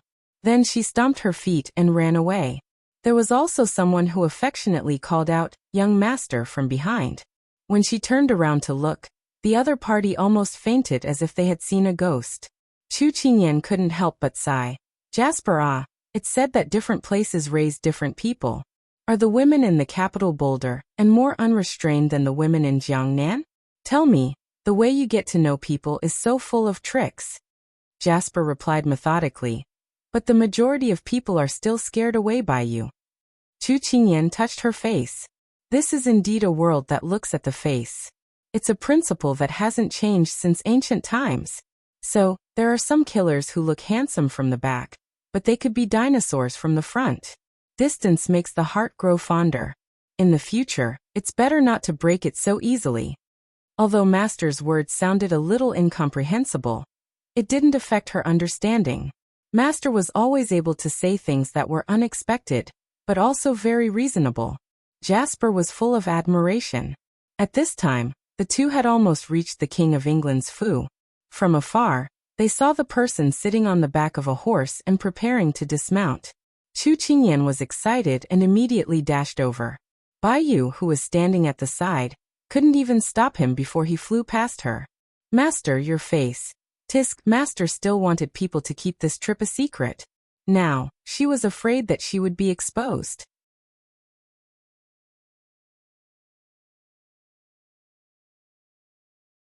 Chapter 1036. You are back. Her voice reached him before she arrived. Along the way, Xiao had been thinking about something. When he heard this, he subconsciously turned his head. The coldness on his face and the indifference in his eyes hadn't faded yet. Just like that, they fell into the eyes of the people who were wildly running over in joy. Chu Qingyan's footsteps paused, but she quickly pounced in front of him again. Big Ice Cube, I'm back. She smiled with narrowed eyes. Xiao raised his eyebrows slightly as he looked at her face full of pockmarks. He had to admit that she was extremely ugly. But that was not what he cared about. Aren't you going to explain your makeup? Chu Qingyan widened her eyes as she touched her face. Oh no, she had forgotten to destroy the evidence before returning home. This time, the Big Ice Cube would definitely be suspicious. She blinked and immediately acted obedient in front of him. Big Ice Cube, don't you think that dressing up like this is very unique? No one will notice you, right? Is that so? The person in front of him was winking at him with a face full of pockmarks. Although he could see that she was guilty, he did not want to expose her at this time. And his gloomy mood just now had disappeared because of her mischief. He could not help but smile as he shook his head. I think it's more eye-catching this way. He suddenly had the mood to tease her. Chu Qingyan was stunned.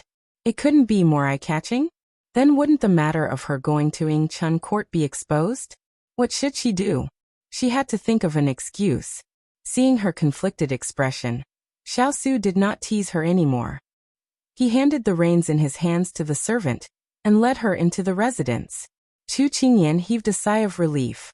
But why did the Big Ice Cube let her off so easily? This didn't make sense. She quickly followed beside him. Thinking of his disappointed look just now, she lowered her head and rolled her eyes. Then she held his hand, tilted her head and smiled as she asked, Big Ice Cube, what do you want to eat for dinner? Anything. What if I'm the one cooking? She persisted in asking. Xiao turned to look at her. I'll eat whatever you cook. So unromantic. Chu Qingyan let go of his hand and snorted softly. She had made a meal for him out of goodwill, but he was so perfunctory. Xiao smiled and raised his eyebrows. Are you competing with me? She looked up at him and sneered. What? I can't? Sure, I like your cooking. Xiao smiled lightly. It was only then that Chu Qingyan felt more at ease. Seeing that Jiang Yi was no longer as gloomy as before, she felt a little more at ease. At that moment, they arrived at their courtyard. Chu Qingyan turned around and wanted to go into the room to change her clothes before heading to the kitchen to cook. Suddenly, he was called by the big ice block. She nodded again. The confusion in his eyes deepened. Why don't you ask me what the result is? Chu Qingyan smiled faintly and looked at him. Big Ice Cube, if there's a result, you will tell me. But I don't need to ask to know the result. Xiao looked at her deeply. Big Ice Cube, no matter what the result is, whether it's a tragedy or a happy ending for the family, I'm willing to bear it with you. She tilted her head and said seriously. Xiao felt a warm current in his chest. He reached out to stroke her head, his eyes full of thoughts. And thank you. What's our relationship? You should be scolded for treating me like an outsider. She stuck out her tongue at him. Xiao pinched her face, then remembered the truth of the matter. He didn't want to hide it from her, so he said in a low voice, Imperial Mother used your parents' safety as a threat to prevent us from leaving the capital. I didn't protect them well. Chu Qingyan was stunned. You're saying that your Imperial Mother held my parents hostage? Xiao nodded in acknowledgement. She clenched her fists, her expression extremely ugly. How could it be like this? My parents are innocent. Xiao Su reached out to pull her into his embrace, blaming himself. Don't worry, I will send them to you safely. Don't worry. She wrapped her arms around his waist, her expression powerless and sorrowful. Big Ice Cube, I believe that your imperial mother won't harm my parents. After all, she needs this bargaining chip to prevent you from leaving the capital. I'm not worried about this, but my heart aches for you. It's fine. Xiao Su gently patted her shoulder, comforting her in a low voice. After hugging each other in silence for a while, Chu Qingyan finally pushed him away as if nothing had happened. All right, I'll go and change my clothes to cook. You should go and rest first. Later, you can eat the dishes that I'll personally cook. After confirming that she was really fine, Xiao Su finally let go of her. When Chu Qingyan returned to her room, she turned around and leaned against the door. Her eyes were moist, and her hands were on the door, her expression sorrowful. Not only because her parents were in Empress Liang's hands, but also because of Big Ice Cube. There were no lack of parents in the world, but she had never seen parents like this. Even a vicious tiger wouldn't eat its cubs. Why couldn't she let Big Ice Cube go? Although Big Ice Cube didn't say anything, from the moment she saw him before entering the door, she knew that those people were making things difficult for Big Ice Cube again. Could it be that the happiness of children couldn't compare to that high and mighty position? She wiped her tears. She couldn't let Big Ice Cube find out. Crying was the most cowardly behavior. She had to get through this difficult situation with Big Ice Cube. With this thought, she immediately changed her clothes, washed her face and opened the door. Once again, she was a bright and cheerful girl. Prince Yi's estate. Xiao Ho leaned against the armchair, his expression wanton. Find out why fourth prince didn't attend the celebration banquet. The person standing in front of him was called Xie. He was Xiao Ho's newest hidden guard, and was in charge of reporting to him. Xie bowed and said, the information we investigated wasn't specific. I heard that fourth prince was grounded by Consort Yu because he stayed too long at the King of England's estate on the day of the return of the army. Fourth prince was supposed to attend the palace banquet, but for some reason, Consort Yu went to fourth prince's palace. The two seemed to have quarreled. We didn't find out the exact reason, but from the palace maids, fourth prince seemed to have mentioned the name of his Royal Highness fiancé, Chu Qingyan. At this point, Xie asked, then Your Highness, do we still need to continue investigating? Xiao Ho gradually revealed a look of understanding while listening to his subordinate's report. He waved his hand and said, there's no need to investigate anymore. This prince already knows the reason. Xie looked at him in confusion. This prince's fourth imperial brother is truly infatuated. For years ago, he developed feelings for Chu Qingyan. This prince thought that he was just a child. But now it seems that this prince has to look at him in a new light. However, this just so happens to be a great help to this prince. Xiao Ho was a meticulous thinker. In a few blinks of an eye, he had unfolded the pros and cons of this matter, and laid out the stepping stones for his plan. Beauty is a source of trouble, and brothers fight against each other. This is a big show. How can this prince not participate? Xiao Ho stood up with a smile. It seems that this prince should return to the palace for a walk. You're tuning in to the Li Mei's Wuxia Whispers YouTube channel. We're so grateful for your support, and don't forget to subscribe to join us on this incredible journey through captivating stories. Your generosity through donations truly makes a world of difference, as it's the primary source of revenue that allows me to expand and enhance this channel for you. Thank you from the bottom of my heart for being a part of this adventure.